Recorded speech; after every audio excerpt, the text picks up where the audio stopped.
සාදු සාදු සාදු නමෝ තස්ස භගවතු අරහතෝ සම්මා සම්බුද්දස්ස නමෝ තස්ස භගවතු අරහතෝ සම්මා සම්බුද්දස්ස නමෝ තස්ස භගවතු අරහතෝ සම්මා සම්බුද්දස්ස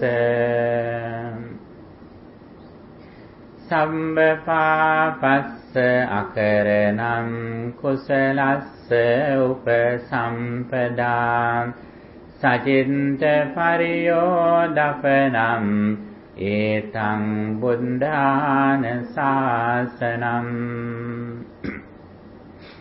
ශ්‍රද්ධාවන්ත පින්තුනි, අද මේ විහාරස්ථානයේහි සිරි පඤ්ඤාසීහ බෞද්ධ මධ්‍යස්ථානයේහි පාම්ඩේල්හි මාසිකව සිදු කෙරෙන සීල වැඩසටහන විදියට මේ පින්තුන් නිමහත් ශ්‍රද්ධාවෙන් හිමිදිරි පාන්දරම සීල සමාදන් වෙලා මේ මොහොතේ නියමිත ධර්ම දේශනාවට හුම්කම් දෙන්නටයි බලාපොරොත්තු වෙන්නේ. පින්තුනි, බුදුරජාණන් වහන්සේගේ ධර්මය කියලා කියන්නේ සම්පූර්ණයෙන්ම අපට ප්‍රඥාව නුවණ ලබා දෙන අනුශාසනයක්. ඒ ප්‍රඥාව නුවණ ලැබුණු තරමට තමයි අපේ හිත කෙලෙසුන්ගෙන් මිදෙන්නේ. ඒ වගේම ඒ නුවණ ලැබුණු තරමට තමයි අපට සතුට ලබන ක්‍රමය කුමක්ද කියලා තේරුම් යන්නේ. ඒ නිසා බුදුහාඳුරෝ දේශනා කරපු හැම දහම් පදයකින්ම අපට කියලා දෙන්නේ අපේ ජීවිතය, මේ ලෝකය මොකක්ද වෙන්නේ කියන එක තේරුම් ගන්න. ඇත්තටම අපි සාමාන්‍ය විෂය ධාරාවක් ඉගෙනගෙන අපේ බොහොම උගත් කියලා අපි හිතන් ඉන්නව නේද? අපි හුඟක් නුවණ ඇති අය කියලා හිතන් ඉන්නවා. ඇත්තෙන්ම සමහර දේවල් ගැන බලනකොට අපට තේරෙනවා අපි කොයිතරම්නම් අපේ නුවණ අඩුයිද කියලා. ඇතැම්මට අපි ලෝකේ ඉහළම සබ්ජෙක්ට් එකක් ඉගෙන ගත්ත කෙනෙක් වෙන්න පුළුවන්. භාෂා කීපයක් කතා කරන්න වෙන්න පුළුවන්. නමුත් ඊටාම සරල දෙයක් බැලුවත් අපි ඒ ගැන කොච්චර නොදැනුවත්වද ඉන්නේ කියන එක අපට තේරුම් ගන්න පුළුවන්. ඊටාම සරල උදාහරණයක් කියන්නම්කෝ. දැන් අපි කැම ටිකක් කනවනේ. කැම ටිකක් කනකොට අපේ රසට දිවට දැනෙන රසනේ. දිවට රස දැනෙනකොට අපි පිඟාන දිහා බලාගෙන තමයි කැම කන්නේ. ඒකට පිඟානේ තියෙන වෑංජන ටික, බත් ටිකේ ලස්සන දේවල් ටික බල මේ පිඟානේ තියෙන කැම ටික තමයි රස කිය පිඟාන දිහා බලාගෙන තමයි කන්නේ. ඇත්තටම මේ මොහොතේ රස දැනෙන්නේ පිඟානේ තියෙන කැමද? මේ මොහොතේ දිවට රස ලැබෙන්නේ මේ කටේ කෙලත් එක මිශ්‍ර වෙලා තියෙන කැම ටික. නමුත් අපිට කවදාවත් හිතලා තියෙනවද එහෙම? මට මේ මොහොතේ රස දැනෙන්නේ මගේ කටේ තියෙන කැම ටික කියලා හිතලා තියෙනවද අපි? නෑ නේ. හැම වෙලාවෙම අපට හිතෙන්නේ මේ රස දැනෙන්නේ මේ පිඟානේ තියෙන කැම ටික කියලා. ඒ නිසා තමයි රස දැනෙන තව ඒව අරගෙන හොඳට අනල ඊළඟ කට අපි ගන්න. බලන්නේ ඊටාම සරල දෙයක්. ඒ වගේම අපි බලන්න අපේ විදුලි පන්දමක් එළිය ගහගෙන රැයට එළිය යනකොට අපි නිතරම ටෝච් එක අල්ලන්නේ ඉස්සරහට. හැබැයි ටෝච් එක ඉස්සරහට ඇල්ලුවට අපේ කකුල් දෙක කොහෙද තියෙන්නේ? අපේ කකුල් දෙක මෙතන තියෙන්නේ. අපේ කකුල් දෙක ළඟට ටෝච් එක ගහගෙන කවදාවත් යන්නේ නැහැ. අපි ඉස්සරහට ටෝච් එතන හිතාගෙන තමයි මෙතන පය තියන්නේ. බලන්න ඉන්නේ එක තැනක අර එළිය අතනේ කියලා හිතාගෙන ඉන්නේ අපි. අපි පඩිපැලක නගින්න බලන්න. පඩිපැලක් නගිනකොට නිතරම ඉස්සරහා පඩිපැල බලාගෙන කකුල තියන්නේ මෙහෙම. ඉස්සරහා පඩිපැලට හිතන විදිය වැරදෙච්ච ගමන්ම මෙතන වර දිනවා අපිට. වාහනයක් ඩ්‍රයිව් කරනවා කියලා බලන්න. වාහනේ මීටර ගාණක් ඉස්සරහා බලාගෙන රෝද ටික මෙතන තියෙන්නේ. එතකොට නමුත් අපට හිතෙන්නේ අපේ වාහනේ අතනේ තියෙන්නේ කියලානේ. අපේ වාහනේ ඊට මීටර ගානකට ආපස්සෙන් තියෙන්නේ. අන්න ඒ වගේම තමයි දැන් ඔබ මා දිහා බලනවනේ. මන් දිහා බලනකොට ඔබට ඇතැම්බෙට පේන්නේ මේ දැන් පේන හාමුදුරුවෝ මට පේන්නේ කියලානේ. මේක ඊටාම සියුම් එකක්. මෙතෙන්ට එනකොට ඇත්තටම ඔබ මාව හඳුනා ගන්නකොට ඔබේ මුල් අත්දැකීම මුලින් ලැබිච්ච ඇහැට ලැබිච්ච අත්දැකීම නිරුද්ධ වෙලා අවසන්. අර ටෝච් එක ගහනකොට වාහනේ ඩ්‍රයිව් කරනකොට වගේ නිතර ඉස්සරහා බලාගෙන හිටියට දැන් Tamanට එක්ස්පීරියන්ස් එක තියෙන්නේ Taman ජීවත් වෙන අතීතේ. අතීතයේ පසුකල ගිහිපු තැන තමයි Taman මේ ඉන්නේ. දැන් හිතත් එක බලනකොට මේක හොඳටම පේනවා. ඊටාම වේගවත් හිත කියන එක. එතකොට දැන් ඔබට මාව පේනකොට මුලින් වර්ණ රූපේ විතරයි එන්නේ. පාටක් විතරයි එන්නේ. ඊට පස්සේ ඒක හඳුනාගෙන මේ හාමුදුරු කෙනෙක් මේ උසාවියේ මහතයි මේ ඔක්කොම ටික හඳුනාගන්නේ මනසින්. මනසින් හඳුනා ගන්නකොට අර මුලින් ලැබිච්ච හඬ වර්ණය ඒ ඔක්කොම නිරුද්ධ වෙනවා. ඉතින් මේ අපි ඊටාම සුළු කාරණයක් විතරයි කිව්වේ. ඒ නිසා මෙන්න මෙතෙන්ට හරියට නොවන තිබ්බොත් තමයි හරියටම අපි මේ ලෝකේ ජයගන්නේ. මෙන්න මේ අවබෝධය ලැබෙන්න තමයි අපේ හිතේ තියෙන රාග ద్వේෂ දුරු වෙන්නේ. මේ මොහය අඩු වෙච්ච තරමට තමයි ලෝකෙට තියෙන ඇලීම ගැටීම අඩු වෙන්නේ. සාමාන්‍යයෙන් අපි ආසා නොකර ඉන්නේ කියවට හරියන්නේ නැහැ. ආසා නොකිරීම තමයි තෘෂ්ණා නොකිරීම තමයි නිවනට ආසන හේතුව. නමුත් ආසා නොකර ඉන්නේ කියලා අපිට එහෙම කරන්න බෑ. ආසා නොකර ඉන්න නම් Tamanට මේ දර්ශනය එන්නට ඕන. ඒ දර්ශනය ලැබෙච්ච තරමට තමයි ලෝකයේ පිළිබඳව ඇලීම ගැටීම දෙක දුර වෙන්නේ. නිසා මෙන්න මේ මාර්ගය තමයි බුදුරජාණන් වහන්සේ අපට දේශනා කළේ. අන්නේ මාර්ගයේ තියෙන ලක්ෂණයක් තමයි අපි මුලදී අපේ ජීවිත ගැන අපි තේරුම් ගන්නට ඕන. අපි මේ අද ලබලා තියෙන කොයිතරම් වාග්ය සම්පන්න අවස්ථාවක්ද කියන එක. බොහෝ දෙනාට මේක තේරෙන්නේ නැහැ. මේක අපට හඳුන්වා දෙන්නේ කල්යාණ මිත්‍රයන් මොන ගැහුණාම. අපි සසර කොයිතරම් පින් කරපු අයද. අද අපට මේ වගේ මනුස්සාත්ම භාවයක් ලැබිලා තියෙන්නේ කොච්චර දුර්ලභවද කියන එක අපට දැන් නෙවෙයි අවබෝධ වෙන්නේ. කොයි වෙලාවෙදද? මරණාසන්න මොහොතේ ආපු වෙලාවේ. මරණාසන්න මොහොතේදී හිතලා බලන්න නැවත Tamanට ඉපදෙන්න පුළුවන්ද මේ පහසුකම් ටික එහෙම ලබන්න කියලා? දන්නේත් නෑ. දැනගත්තත් ඒක හිතන තරම් ලේසි දෙයක් නෙවෙයි. ඒක අපි හිතන තරම් ලේසි දෙයක් නෙවෙයි. මේ පහසුකම් ටික ඇතුව ආයි මෙතෙන්ට එන්න පුළුවන්ද කියලා අපිට හිතා ගන්නවත් බෑ. ඒ විතරක් නෙවෙයි. ඒ අවසාන මොහොත ලඟ වුණාම අපිට දැම්මිට දවස් දෙකක්වත් ආයි ජීවිතේ කල්දා ගන්නවත් බෑ. අපේ තියෙන ඔක්කොම ධනෙ ටික මුළු ජීවිත කාලෙම හම්බ කරපු දේවල් ටික විඳන් කරත් Tamante මේ මොහොතේ නම් මේ යන්නේ හෙට දවසේ මේ මොහොත දක්වාවත් තීරණය කරගන්න බෑ අපිට. අපේ කොච්චර දරුවෝ හිටියත් කොයිතරම් ධනෙ අධ්‍යාපන සුසුකම් තිබුණත් මේ ටික අපට අහිමි වෙනකොට අර සියල්ලක්ම ළඟදී අපිව ඇඳලා මේ ලෝකෙන් අයින් කරනවා අපි. අන්න එතෙන්දී අපට කිසිම බාහිර දෙක පිළිසරණක් නැහැ. අන්න ඒ නිසා බුදුරජාණන් වහන්සේ දේශනා කළේ අත්ථදීපා භික්ඛවේ විහෙරත අත්ථ සරණානාඤ්ඤ සරණ. වෙනස් සරණ නැහැ. තමන්ට තමන්ගේ හිත විතරයි පිළිසරණ. ධම්මදීපා භික්ඛවේ විහෙරත ධම්ම සරණානාඤ්ඤ සරණ. අපට දහම පමණයි පිළිසරණක් තියෙන රැකවරණයක් තියෙන්නේ. වෙන කිසිම දෙයකින් පිළිසරණක් නැහැ. වැඩි දෙයක් තමයි අපි ජීවිත කාලෙම මේ පරිහරණය කරන අපේ ශරීරයක් අපට අහිමි වෙනවා. ඒ ඇසිපිය ගහන මොහොතෙන් මෙච්චර අපි ලස්සන කරගෙන කන්න බොන දීලා පිරිසුදු කරලා තිමිච්ච අපේ ශරීරයත් අපට ඊට පස්සේ ආයිති නේ. අපේ හිත වෙන තැනක විඥානේ බැසගත්තු ගමම මේක ඉතින් ආයිති සත්තුන්ට තමයි පොළොවේ. දැන් සත්තු ගාන මේක තියාගෙන ඉන්නේ නේ. ඒ ඇතුළේ ඉන්න සත්තු හිතන්නේ ඒගොල්ලන්ගේ කියලා මේ ශරීරය. ඒගොල්ලන්ගේ ගෙදරේ කියලා හිතන් ඉන්නේ. අපි ඇතැම්මට වීස එහෙම අරගෙන අපි අමාරුවෙන් මේක තියාගෙන මේ සුද්ධ පවිත්‍ර කරන් ඉනවා කැම දීලා. ඇතුළේ ඉන්න හිතන්නේ මේ ඒගොල්ලන්ගේ ගෙදරේ කියලා. පින්නතුනේ මෙන්න මෙවැනි ලෝකයකට අපට විශේෂයෙන්ම අපි මේ ලබාගත්තු අවස්ථාව අපි මගේ ගන්න හොඳ නැහැ. තමනුත් මේ ධහමින් දිගින් දිගට ඉදිරියට යන ගමන් තමන් ඊටාම ආදරය කරන තමන්ගේ දරුවන් වෙන්න පුළුවන්, සහෝදර සහෝදරයන් වෙන්න පුළුවන්, ස්වාමි පුරුෂයා වෙන්න පුළුවන්. අන්න ඒ ඇයටත් අපි මේ ධහම දෙන්නට ඕන. මේ දෙකම අපි කරනවා. අපි ඇත්තට මේ ඇයට ආදරේ නම් අනිවාර්යයෙන්ම අපි මේ ධහම පුළුවන් විදියට දෙන්න ඕනේ කට්ටියට. ඒගොල්ලන් සල්ලි වලට කැමති කෙනෙක් නම් සල්ලි දීලා හරි බණ අසවනවා. සල්ලි දීලා හරි විනාඩි 10ක් භාවනා කරවන්න ඕන මෛත්‍රී භාවනාව.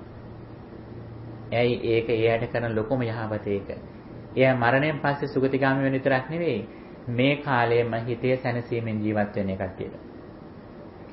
ඉතින් මෙන්න මේ ධහම අපි ඉදිරියට යද්දී පින්නතුනේ කල්යාණ මිත්‍රයන්ගෙන් ධහම අහන්න අපට තමන්ගේ ජීවිතය ගැනත් ලෝකය ගැනත් ටිකෙන් ටික අපට අවබෝධය ලැබෙනවා.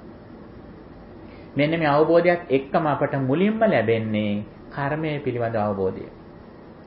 අපේ හිත මුල් වෙලා අපි යමක් කරනවා නම් ඒ හිතේ ස්වභාවයට අනුව අපට සැප විපාක හෝ දුක් විපාක ලැබෙනවා කියන කාරණේ. අපි හිත අපිරිසිදු යමක් කළොතින් කයෙන් වචනෙන් සිතින් අපට දුක් විපාක ලැබෙනවා. අපි හිත අපිරිසිදු මොන හරි කරොතින් අපට දුක් විඳින වෙනවා. මෙන්න මේක තමයි ධර්මයෙන් ලැබෙන පළවෙනි අවබෝධය. මෙන්න මේත් එක්කම විශේෂයෙන්ම මේ කර්මය ගැන අවබෝධය ලැබීමත් එක්ක අපි නිතරම උත්සාහ කරනවා හිත අපිරිසිදුව තියාගන්න එක අඩු කරගන්න. නිතරම හිත පිරිසිදුව තියාගන්න උත්සාහ කරනවා. මෛත්‍රී සාගතව, පරිත්‍යාගශීලීව, බුද්ධිමත්ව තියාගන්න අපි උත්සාහ කරනවා. එහෙම කරනකොට අපේ කයින් කරන දේවල් වචනෙන් කියන වචන පුළුවන් තරම් දුරට නිවැරදි වෙනවා. ඒත් එක්කම අකුසලයෙන් මිදෙනවත් එක්කම Tamanට ලොකු සහනයක් එනවා. දැන් බලන්න Taman පංචශීලය රකින්නවා නම් Taman බය සහ වෛරය නැති කෙනෙක් වෙනවා. අනිත් අයගෙන් කිසි බයක් නැහැ Tamanට. අනිත් කෙනත් පංචශීලය රකින්නවා නම් ඒ අයගෙන් අපිට බය එන්නේ නැහැ. දැන් බලන්න පංචශීලයේ මේ පහ ගත්තොත් මේක වර්තමානයේ ලෝකේ සමහර අධ්‍යයනය කරන මේක අබෞද්ධය. වර්තමානයේ රුසියාවේ මේ ගැන ලොකු අධ්‍යයනයක් කරලා තියෙනවා. දැන් කරමින් ඉන්න ඒ කට්ටිය මේක කොච්චර වටිනවද මේ සමාජ ජීවිතයට කියලා. දැන් බලන්න මේ පංචශීලයේ ගත්තොත් පහ නෙවෙයි. ඒකේ පහෙන් දෙකක් කෙනෙක් අනිවාර්යයෙන්ම රකින්නවා කියලා බලමු. අපි ගොම කෙනෙක් සොරකම් කරන්නේ නැහැ කියලා. කෙනෙක් කාමයේ වරද හැසිරෙන්නේ නැහැ කියලා. මේ වැරදි දෙක කෙනෙක් 100%ක්ම කරන්නේ නැහැ කියලා අපි දන්නවනම්. එයා හොරකම් කරන්නේ නැහැ, එයා කාමයේ වරද හැසිරෙන්නේ නැහැ කියලා දන්නවනම් අපිට එයා ගැන කොච්චර ගෞරවයක්ද හටගන්නේ. අපේ ගෙදර ඕනම දෙයක් එයාට බාර දීලා යන්න පුළුවන්. අපේ ඉන්න දරුවෝ ටික, අපේ නංගිලා, සහෝදරියෝ, සහෝදරියෝ ඕන කෙනෙක් ඒ ගෙදර තියන්න පුළුවන් බයන්න. බලන්න මේ සිල්පද දෙකක් රැකලා මෙහෙම නැන්නේ. සිල්පද 5ක් රැක්කොත්, සිල්පද 8ක් රැක්කොත්, 10ක් රැක්කොත් මේවා රකින්න කොයිතරම්නම් අපට අනිත්‍යයත් එක්ක කටයුතු කරන්න පහසු වෙනවද? කොයිතරම්නම් සමාජයක් දියුණු වෙනවද? කොයිතරම්නම් මානසික සැනසීමෙන් අපට ඉන්න පුළුවන්ද? ඉතින් මෙන්න මේ විදිහට ටිකෙන් ටික තමන් ගුණ දහම් වලින් ඉහළට යනවා. එතකොට මේ රායහව ප්‍රශ්නයක් තමයි දැන් අපි යමක් කරනකොට අපි ඒකේ ආනිසංස දැනගෙන කිරීම. එතකොට බුදුදහමේ හැටියට ප්‍රධානම දේ තමයි අපි යමක් දැනුවත්ව කරනකොට ඒකේ ප්‍රතිඵලය වැඩි කියන එක. ඒක සාර්ථක හෝ සාර්ථකත්වයට ඒකේ ප්‍රතිඵලයේ වැඩිවීමට දැනගෙන කරන එක හේතුවක් වෙනවා අපිට. විශේෂයෙන් පින්කම් වලදී. එතකොට පින්කම් කරනකොට ආනිසංස දැනගෙන කරපු තරමට පින්කම් වල ආනිසංස වැඩි. ඇයි තමන් හොඳට කරන්න එක දන්නවා කරන විදිහ. දැන් විශේෂයෙන් දානයක් දෙනකොට බුදුරජාණන් වහන්සේ දේශනා කළ කරුණු කිහිපයක් ඇතුව කරන්න ඕන කියලා. කොහොමද දන් දෙන්න ඕන අපි? ඔව් සක්කච්ඡන් දානං දේති. හොඳට සකසලා ලස්සනට දෙනවා. ඒ වගේම චිත්තීකත්වා දේති. ගෞරවයෙන් දෙනවා. සහත්තන් දේති. තමන්ගේ දෑතින්ම දෙනවා. ඊළඟට ආගමන දිට්ඨිකෝ දේති. ඒකෙන් ලැබෙන කර්මඵල අදහාගෙන දෙනවා. ඊළඟට අනපබිද්දන් දේති. නිතර නිතර දන් දෙනවා. මෙන්න මේ කරුණ වලින් කරනකොට ආනිසංස වැඩි. සකසා දෙනවා කියන්නේ දැන් අපි කියමු දැන් පළතුරු ටිකක් නම් ලස්සනට පළතුරු කපලා එක එක හැඩයට ලස්සනට තියලා හදන ව්‍යංජනයක් වුණත් ඊටාම පිරිසිදුවට හදලා ලස්සන භාජනයක තියලා එහෙම දෙන එක තමයි සකසා දෙනවා කියලා කියන්නේ. ඒතකොට මෙන්න මේ කරුණ අපි දන්නවනම් බුදුහාමුදුරුවෝ සඳහන් කරනවා මේ කරුණ වලින් දානය දුන්නොතින් තමන්ට ලැබෙන ආනිසංස ගැන. මෙහෙම දාන දුන්නොතින් සසරේදී තමන්ට භවභෝග සම්පත් ලැබෙනවා. ලැබෙනව විතරක් නෙවෙයි ඒ ලැබෙන දේවල් තමන්ට පරිහරණය කරන්න කැමැත්තක් ඇති වෙනවා කියලා. දැන් සමහර අය සසරේදී දන් දීපු නිසා තමන්ට ලැබෙනව දේවල්. ලැබුණට තියෙනවා තමන් පරිහරණය කරන්නෙත් නැහැ වෙන කෙනෙකුට දෙන්නෙත් නැහැ.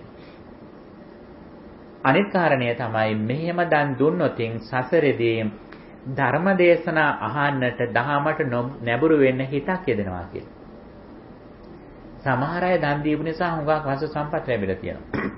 නමුත් බනහන්න යෙදෙන්නේ නැහැ කටියට. මොකක් හරි දෙකින් වැළකීලා යනවා. ඇතැම්මිට පන්සලට ආවත් ඒක හිත යෙදෙන්නේ නැහැ බනහන්නේ. පැත්තකින් ඉඳලා යනවා ඇතැම්මිට. එතකොට අපි සසර කළා වූ ඉහළම ආනිසංසය තමයි මේ පරිසරය ලබාගෙන බනහන්නට තියෙන අවස්ථාව. බන දේශනා කරද්දී ඒකට තමන්ගේ හිත නැඹුරු වෙනවා නම් ඒ කියන්නේ තමන් සසර කළා වූ ඉහළම කුසලයේ ප්‍රතිඵල තමන්ට ලැබෙන අවස්ථාව. අන්නේ ධර්ම දේශනා අහනකොට තමන් ඊළඟ ටික දක්ෂ වෙන්නට ඕන. තමන් හොඳට නුවණින් ඒක අහන්නට ඕන. තමන් අවංක වෙන්නට ඕන. හොඳ අවධානයෙන් අහන්නටත් ඕන. අන්නේ කරුණ ටික කරනකොට තමන්ට මේ ධර්මයෙන් ප්‍රයෝජන ගන්න පුළුවන්. ඒ නිසා දන් දෙනකොට දාන ආදී පින්කම් කරනකොට හැකිතා ආනිසංස දැනගෙන කරන තරමට ඒකේ ප්‍රතිඵල වැඩි. ඊළඟ කාරණය තමයි දාන ආදී පින්දහම් කරනකොට අපි ඒකට ප්‍රාර්ථනා ඊට දාලා ප්‍රාර්ථනා කරනවද නැද්ද කියන එක. බෝසත්වරු දන් දෙනකොට දන් දීලා ප්‍රාර්ථනා කළා තියෙනවා. දැන් බුදුරජාණන් වහන්සේ බුද්ධත්වයේ ප්‍රාර්ථනා කළා තමයි දන් දීලා තියෙන්නේ. ඒ නිසා තමන් හොඳ බලාපොරොත්තු ඇතුව දන් දෙන එක හොඳයි. එතකොට තමන්ට දානේ අනිසංස විදිහට භවභෝග සම්පූර්ණ ලැබෙනවා. අර ප්‍රාර්ථනාත් ලැබෙනවා තමන්ට. ඇතැම්මිට තමන් වැඩි හිටි කෙනෙකුට සලකනවා. සලකන ගමන් ප්‍රාර්ථනා කරනවා අනේ මගේ අම්මා තාත්තා නිරෝගී වෙන්න. මට සසරේදී ලැබෙන අම්මලාත් බොහොම දීර්ඝායුෂ ලැබෙන අම්මලා තාත්තලා මට ලැබෙන්න කියලා ප්‍රාර්ථනා කරනවා. වරදක්ද ඒක? නෑනේ. සමහර දරුවෝ කුඩා කාලේ අම්මා තාත්තා මිය ගිහිල්ලා ඇතැම්මිට පිළිසරණක් නැහැ. ඒ අය දැකලා ඇතැම්මිට ඒ වගේ අත්දැකීමකට මුහුණ පාපු කෙනෙක් පින්කමක් කරනකොට වැඩිහිටි නිවාසයකට සලකනවා. වැඩිහිටි අම්මලා තාත්තලාට සලකලා යා ප්‍රාර්ථනා කරනවා. අනේ මට සසරේදී මට ලැබෙන අම්මා තාත්තා බොහොම දීර්ඝායුෂ ලැබෙන්න කියලා ප්‍රාර්ථනා කරනවා. ඉතින් ඒක හොඳ දෙයක්. සමහරට යා දකින්න සමහර දරුවෝ ආවාදිත ළමයි ඉන්නවා. මන්ද බුද්ධික ළමයි ඉන්නවා. Tamanටත් ඇතැම්මිට ඒ වගේ ළමෙක් ලැබෙන්නත් පුළුවන්. එතකොට මෙහෙම ලැබිච්ච කෙනෙක් මොකද කරන්නේ? ඇතැම්මිට අනාථ නිවාසයකට සලකනවා. රෝහලක ළමා වාට්ටුවකට හැට බෙහෙත් ටිකක් දෙනවා. සංග්‍රහයක් කරනවා. කළ ප්‍රාර්ථනා කරනවා අනේ මට සසරේදී ලැබෙන දෝ දරුවන් නිරෝගී සම්පන්න දරුවන් ලැබෙන්න කියලා ප්‍රාර්ථනා කරනවා. ඒක වරදක් නෙවෙයි. ඒක හොඳ දෙයක්. ඒ දැහැමේ බලාපොරොත්තු අපේ ළඟ තියෙනට ඕන. ඒ වගේම තමන් අධ්‍යාපනය ලබන අයට උදව් කරනවා. දුප්පත් ළමයින්ට. කළානේ මට ලැබෙන සසරේදී ලැබෙන දරුවන්ටත් හැම දිනාටම හොඳට ඉගෙන ගන්න ලැබෙන්න, හොඳට නුවණ ලැබෙන්න කියලා ප්‍රාර්ථනා කරනවා. ඒක හොඳ දේවල්. ඒකට පින්කම් කරද්දී හොඳ ප්‍රාර්ථනා කරන එක හොඳයි පින්නතුනි. ඒක වටින දෙයක්.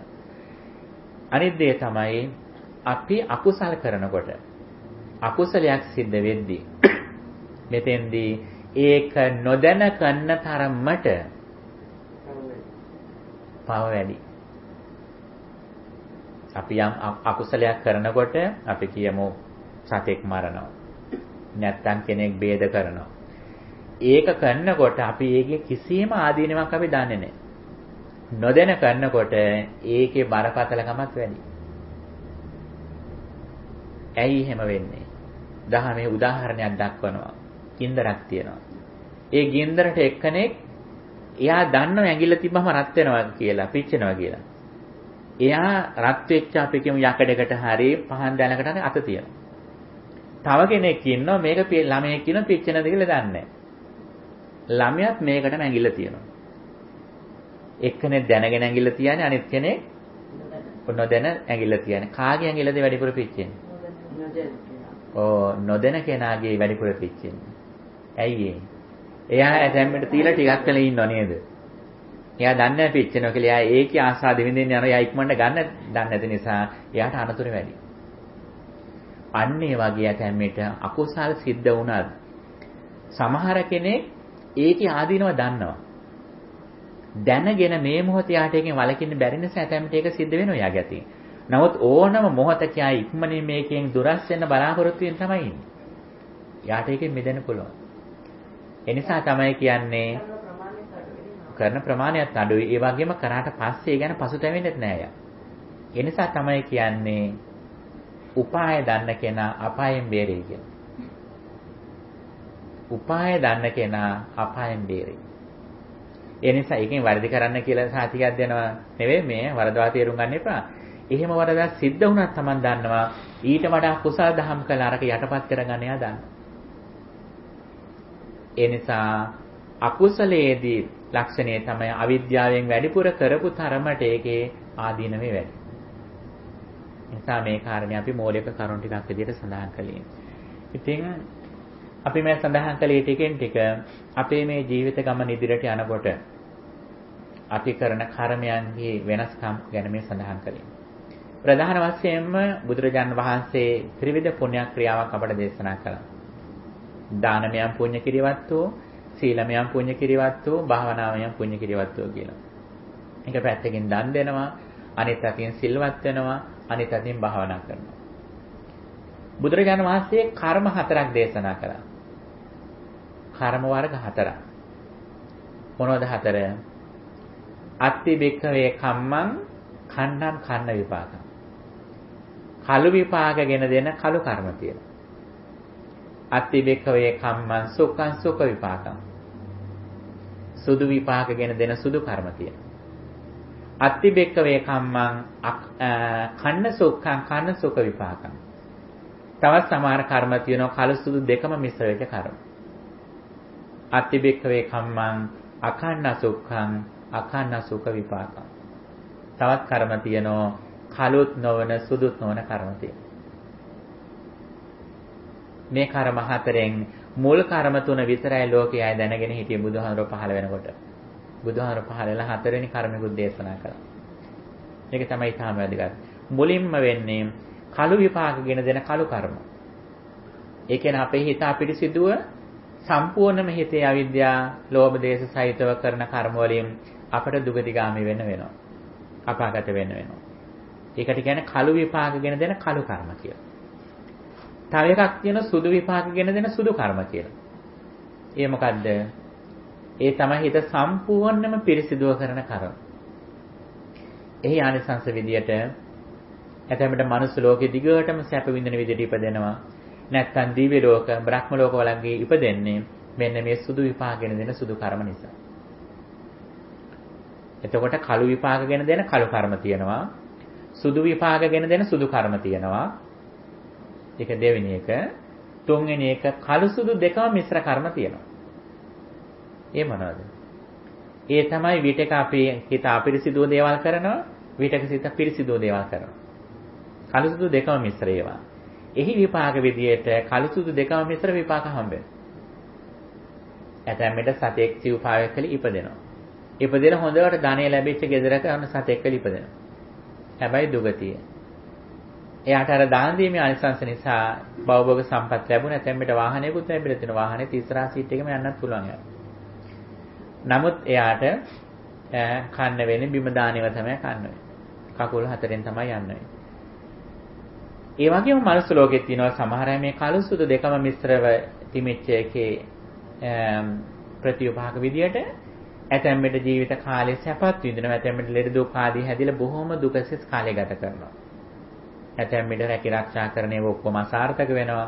උගා කරදර ජීවිතෙන්න ගන්නවා මේ දෙකම මිශ්‍ර වෙච්ච කර්ම නිසා. මනුස්ස ලෝකයේ සමහර අය ඉන්නවා සුදු කර්ම වැඩිපුර කළා කළු කර්ම අඩුවෙන් කරපුවා ජීවිතේ වැඩිපුර සැප ලබනවා. මෙන්න මේ කර්ම වර්ග තුන තමයි මුලින් සඳහන් කළේ බුදුරජාණන් වහන්සේ. එතකොට අපි හිත පිරිසිදුව ඉන්නකොට නිතරම අපේ දවසට වැඩිපුර කරන්නේ හොඳ දේවල්. මේ විශේෂයෙන් මංගල සූත්‍රයේ තියෙනනේ.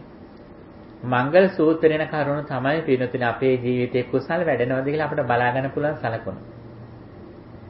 දවසට වැඩිපුර වාර ගාණක් මෙන්න මේ මංගල සූත්‍රේන කරුණු තමන්ගේ අතින් සිද්ධ වෙලා තියෙනවා. මාතා පිතු උපට්ඨානම්, මව්පියන් සැලකීම, දානංච, දන් දීම, ධම්මචර්යාච, දහමෙහි හැසිරීම, අනාකුලාච කම්මංච, නිවැරදි කර්මාන්ත, කාලේන ධම්ම ශ්‍රවණම්, සුදුසු කාලයේ බණ ඇසීම, කාලේන ධම්ම සාකච්ඡා, සුදුසු කාලේ ධර්ම ශ්‍රවණය කිරීම, කතඤ්ඤුතා, කළගුණ සැලකීම, පුත්ත දාරස සංඝහෝ, දූ දරුවන්ට සැලකීම, පතිරූපදේශ වාසෝච, සුදුසු ප්‍රදේශයක වාසය කිරීම, මෙන්න මේ වගේ කරුණු දවසට වැඩිපුර Tamanට කරගන්න පුළුවන් නම් ඒ කියන්නේ Tamanගේ පින වැඩි පිනට බරවයි Taman ඉන්නේ. අනිත් දේ තමයි Tamanට දවසට වැඩිපුර මතක් වන දේවල් වලින් Taman බලන්න වැඩිපුරම Tamanට මතක් වෙන්නේ බුදුරජාණන් වහන්සේ ධර්මයේ සංඝ රත්නය නම් ඒ කියන්නේ තමන් කුසලයට මරවයි ඉන්නේ. තමන්ගේ හිතේ සතුට වැඩි කියන එක. එතකොට පින්කම් වැඩි වෙන්න ඒ තමන්ගේ යහපත වැඩි වෙන්න තමන්ගේ ජීවිතේට මේක දැනෙනවා. ඒ ආනිසංස මේ ජීවිතේම තමන්ට දැකෙන්න ලැබෙනවා. තමන් කරන හුඟක් වැඩ සාර්ථක වෙනවා. තමන් නොසිතූ විදියට තමන්ගේ ඉලක්ක වලට කලින්ම ළඟා වෙන්න පුළුවන්කම තියෙනවා. ඇතැම්මට තමන් හිතනවා මම මෙන්න මේ කාලේ වලට මම මේ ණය ටික ගෙවලා ඉවර කරනවා. නැත්තම් මෙන්න මෙච්චර මුදලක් මං ඉතුරු කරනවා.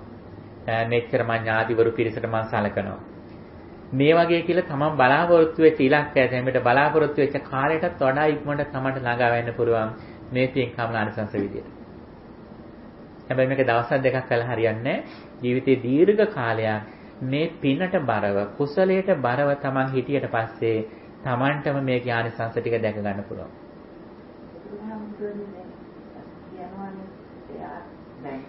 මොකක් හරි දුක්ඛ විඳලා නැත්නම් ආයෙත් පව ඔක්කොම ජීවිතය තමයි තියෙන්නේ.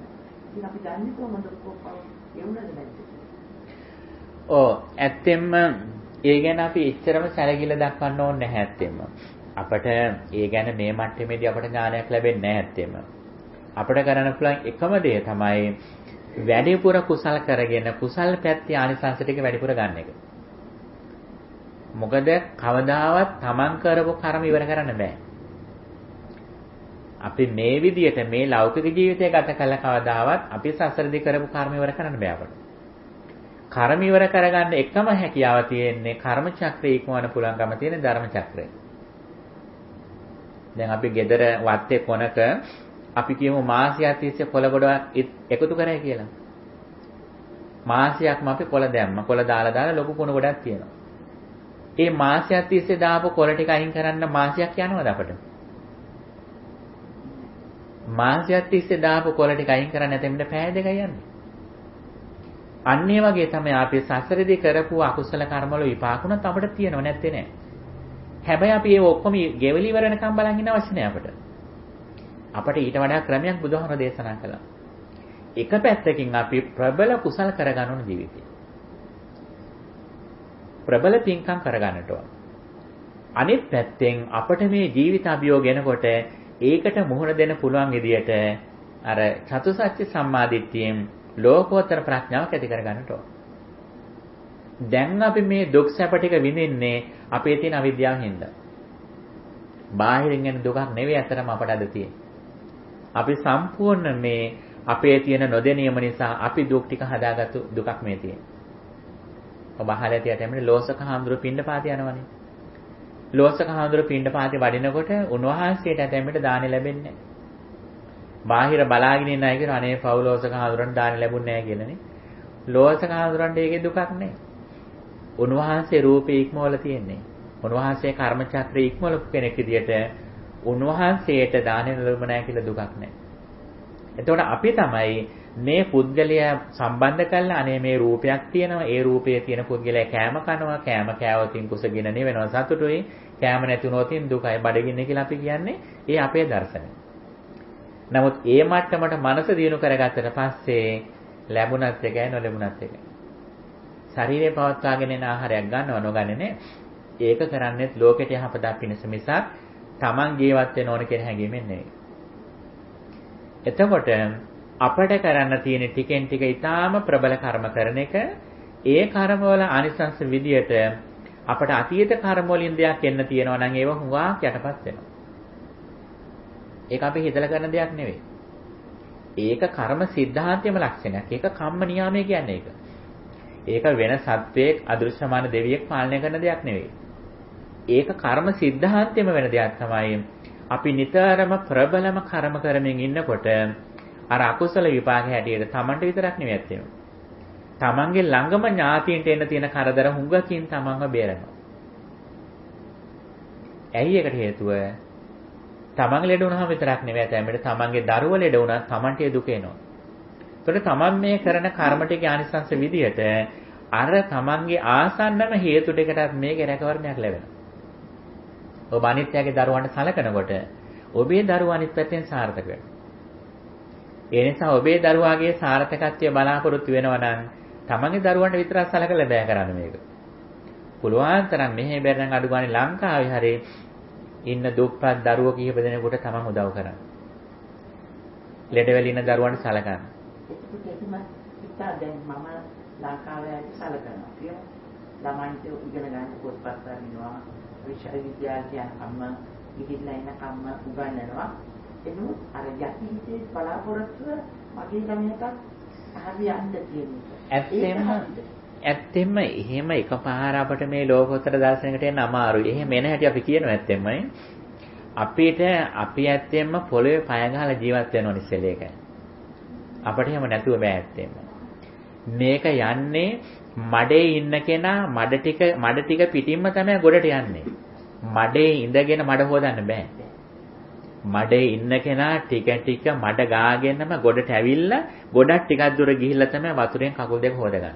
ඒ කියන්නේ අර විදිහට ඉතාලගෙන එහෙම පිච්චෙවට කමන්නේ. ඒ කියන්නේ මේ මොහොත තුල අපි හිතුවත් නැති වුණත් අපි ඉන්නේ ආත්ම දෘෂ්ටිය මත. අපි ඉන්නේ සක්කාය දිට්ඨිය මත. අපි ඉන්නේ ඇත කියන අන්තය මත. එතන ඉඳලා තමයි අනිත් ගමන යන්නේ අපි මේ. ඒ අනුපිළිවෙලම අපි සඳහන් කරනවා. අනුපිළිවෙලම සඳහන් කරාට පස්සේ ඔබ කැමති නම් ඒ ඉහළම දර්ශනෙට හිත තියන්න එහෙම තියාගන්න. හැබැයි අපිට එහෙම හිතන තරම් ලේසි නෑ ඒක. අපි යන්නේ මෙතෙන්ට එනවා. දැන් මේ බණ අහලා ඉවර වෙනකොට ඔබට තේරෙයි ඔබ දක්ෂ නම් මේ ටික ඔක්කොම නොකර එකපාර යන්න පුළුවන් තැනකුත් දක්වලා තියෙන බුදුහාමුදුරුවෝ. ඒ නිසා නමුත් මේ අපි අනුපිළිවෙලින් මේ කියන්නේ. අපි මේ සාමාන්‍ය පොළවේ පය ගහලා ජීවත් වෙන ක්‍රමය මේ අපි කියන්නේ. දැන් බුදුරජාණන් වහන්සේට කෙනෙක් මුණ ගැහුණු ගමන්ම බුදුහාමුදුරුවෝ බණ කියන්න කලින් කාරණා දෙකක් බලනවා.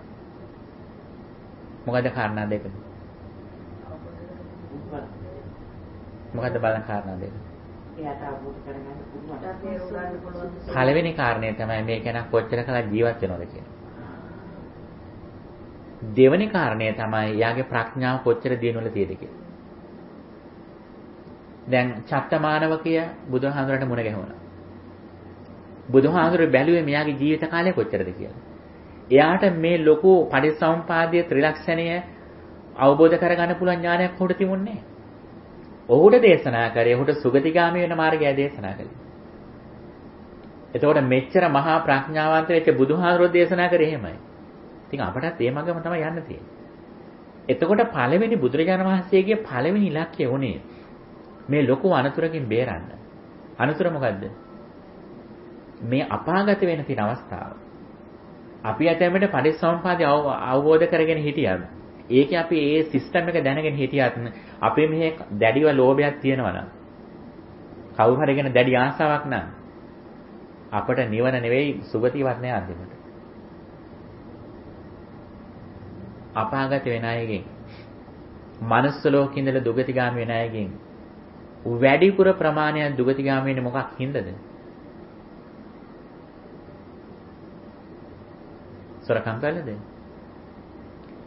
කාමයේ වරදා හැසිරලාද? බොරු කියනද? මත්පැන් පානය කළද? සතු මරලද?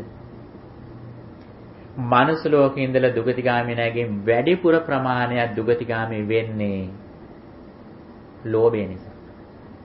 කුමට ලෝභ කළද? අනිත් එක වස්තුවටද?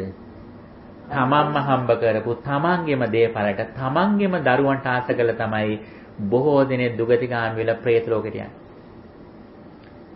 මෙන්න මේක තමයි පළවෙනි අනතුර බේරෙන්න ඕන අපි.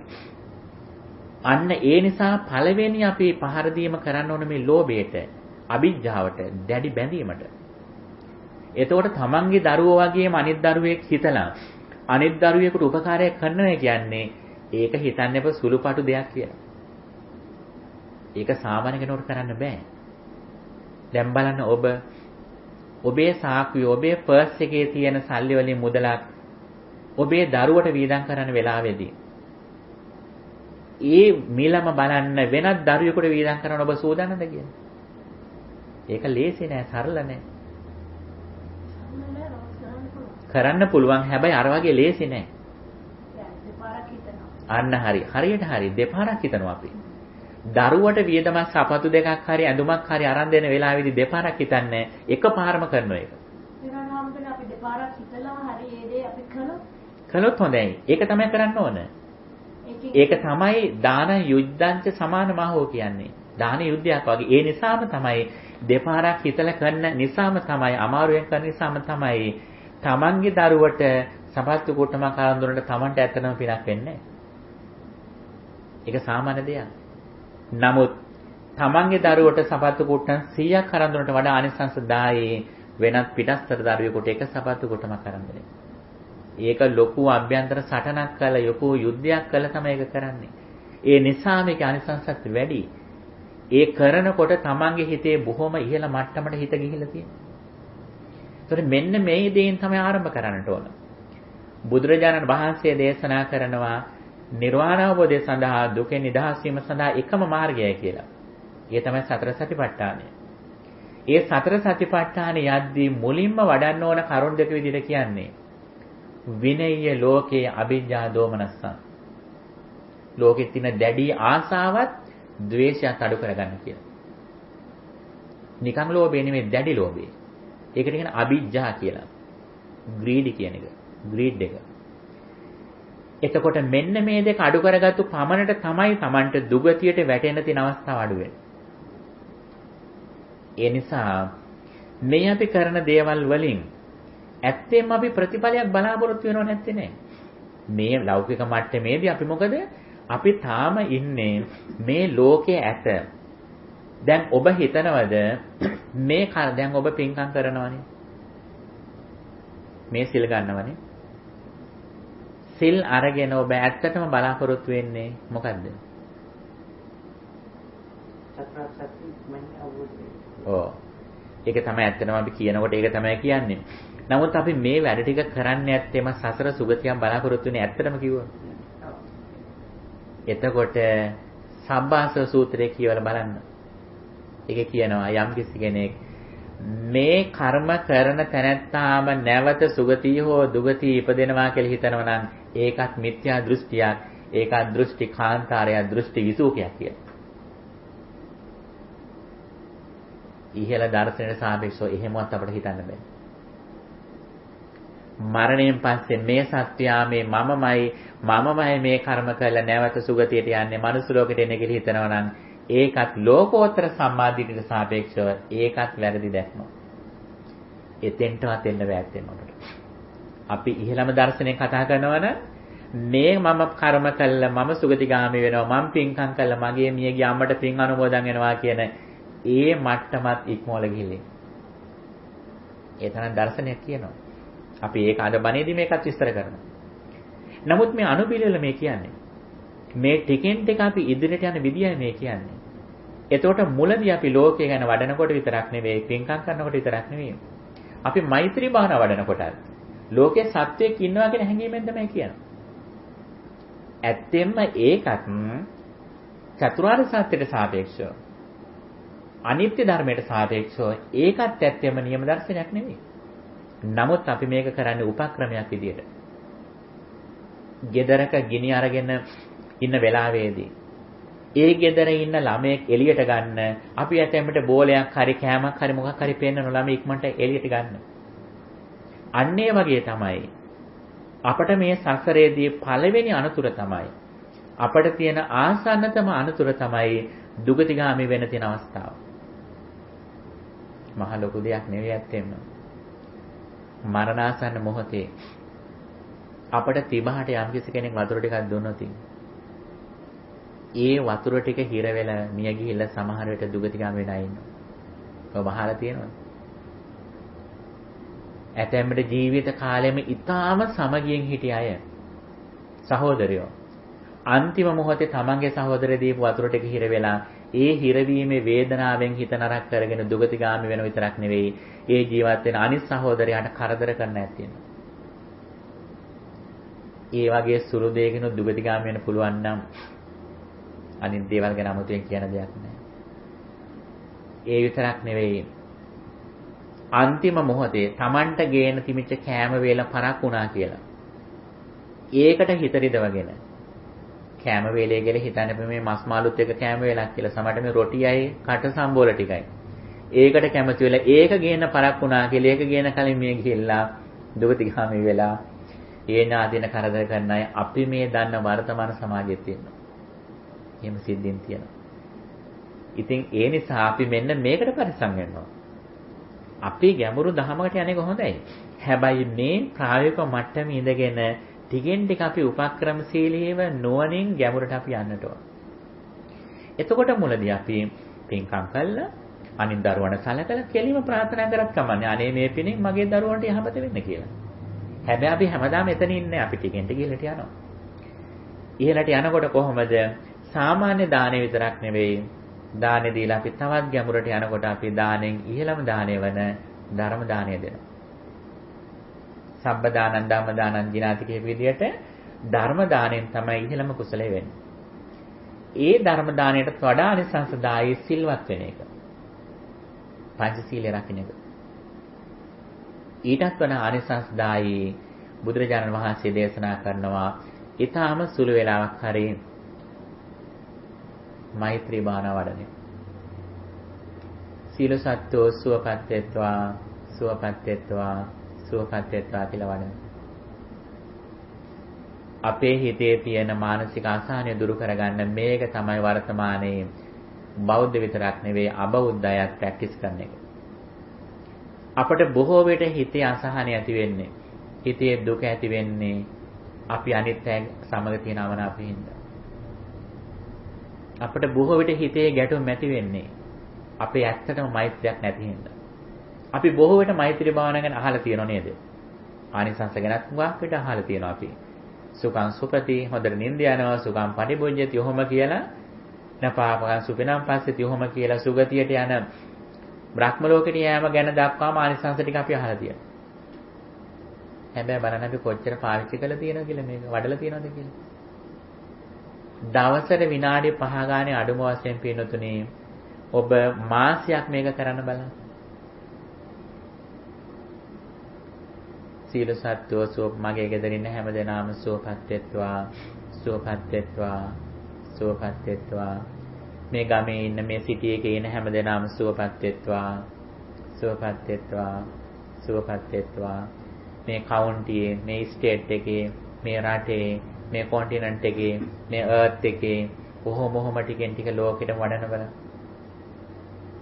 ලෝකෙම ඉන්න අය වටේ ඉඳගෙන හරියට ඒ හැමදෙනාටම තමන් ආහාර දෙනවා වගේ සුවපත් වෙත්වා කියලා හැමදෙනාටම ප්‍රාර්ථනා කරනවා. ප්‍රාර්ථනා කළා පින්නතුනි ඉහෙරටම ගියාට පස්සේ කොහොමද? මාතා යතහනියම් පුත්තන් කියලා කියන්නේ. හරියට අම්ම කෙනෙක් දරුවෙක් දැස බලනවා වගේ කෙනෙක් දැක්ක ගමන්ම තමන්ගේ දරුවෙක් කියලා බලන මට්ටමට හැවුරුවා. හැබැයි තාම තමන් ඉන්නේ ආත්ම දෘෂ්ටියේ නෙමෙයි. කලබල වෙන්නේ තාමයි. තාම මේ සත්වයක් ඉන්නවා කියන හැඟීමෙන් තමයි මේ ඉන්නේ. මමත් සත්වයක් ඉන්නවා මම මෛත්‍රී වඩනවා මට මෙතනත් සත්වයක් ඉන්නවා කියලා මේ නිත්‍ය සංඥා මත තමයි ඉන්නේ. සාස්ත්‍ව දෘෂ්ටිය මත තමයි ඉන්නේ. සක්කාය දිට්ඨිය මත තමයි තාම ඉන්නේ අපි. හැබැයි අපි මේක වඩන්නේ තවත් ඉදිරියට යන්න දර්ශනයක් එක්කම යන්නේ අපි. අපි ඔය ප්‍රශ්න අහන්න බලන්න.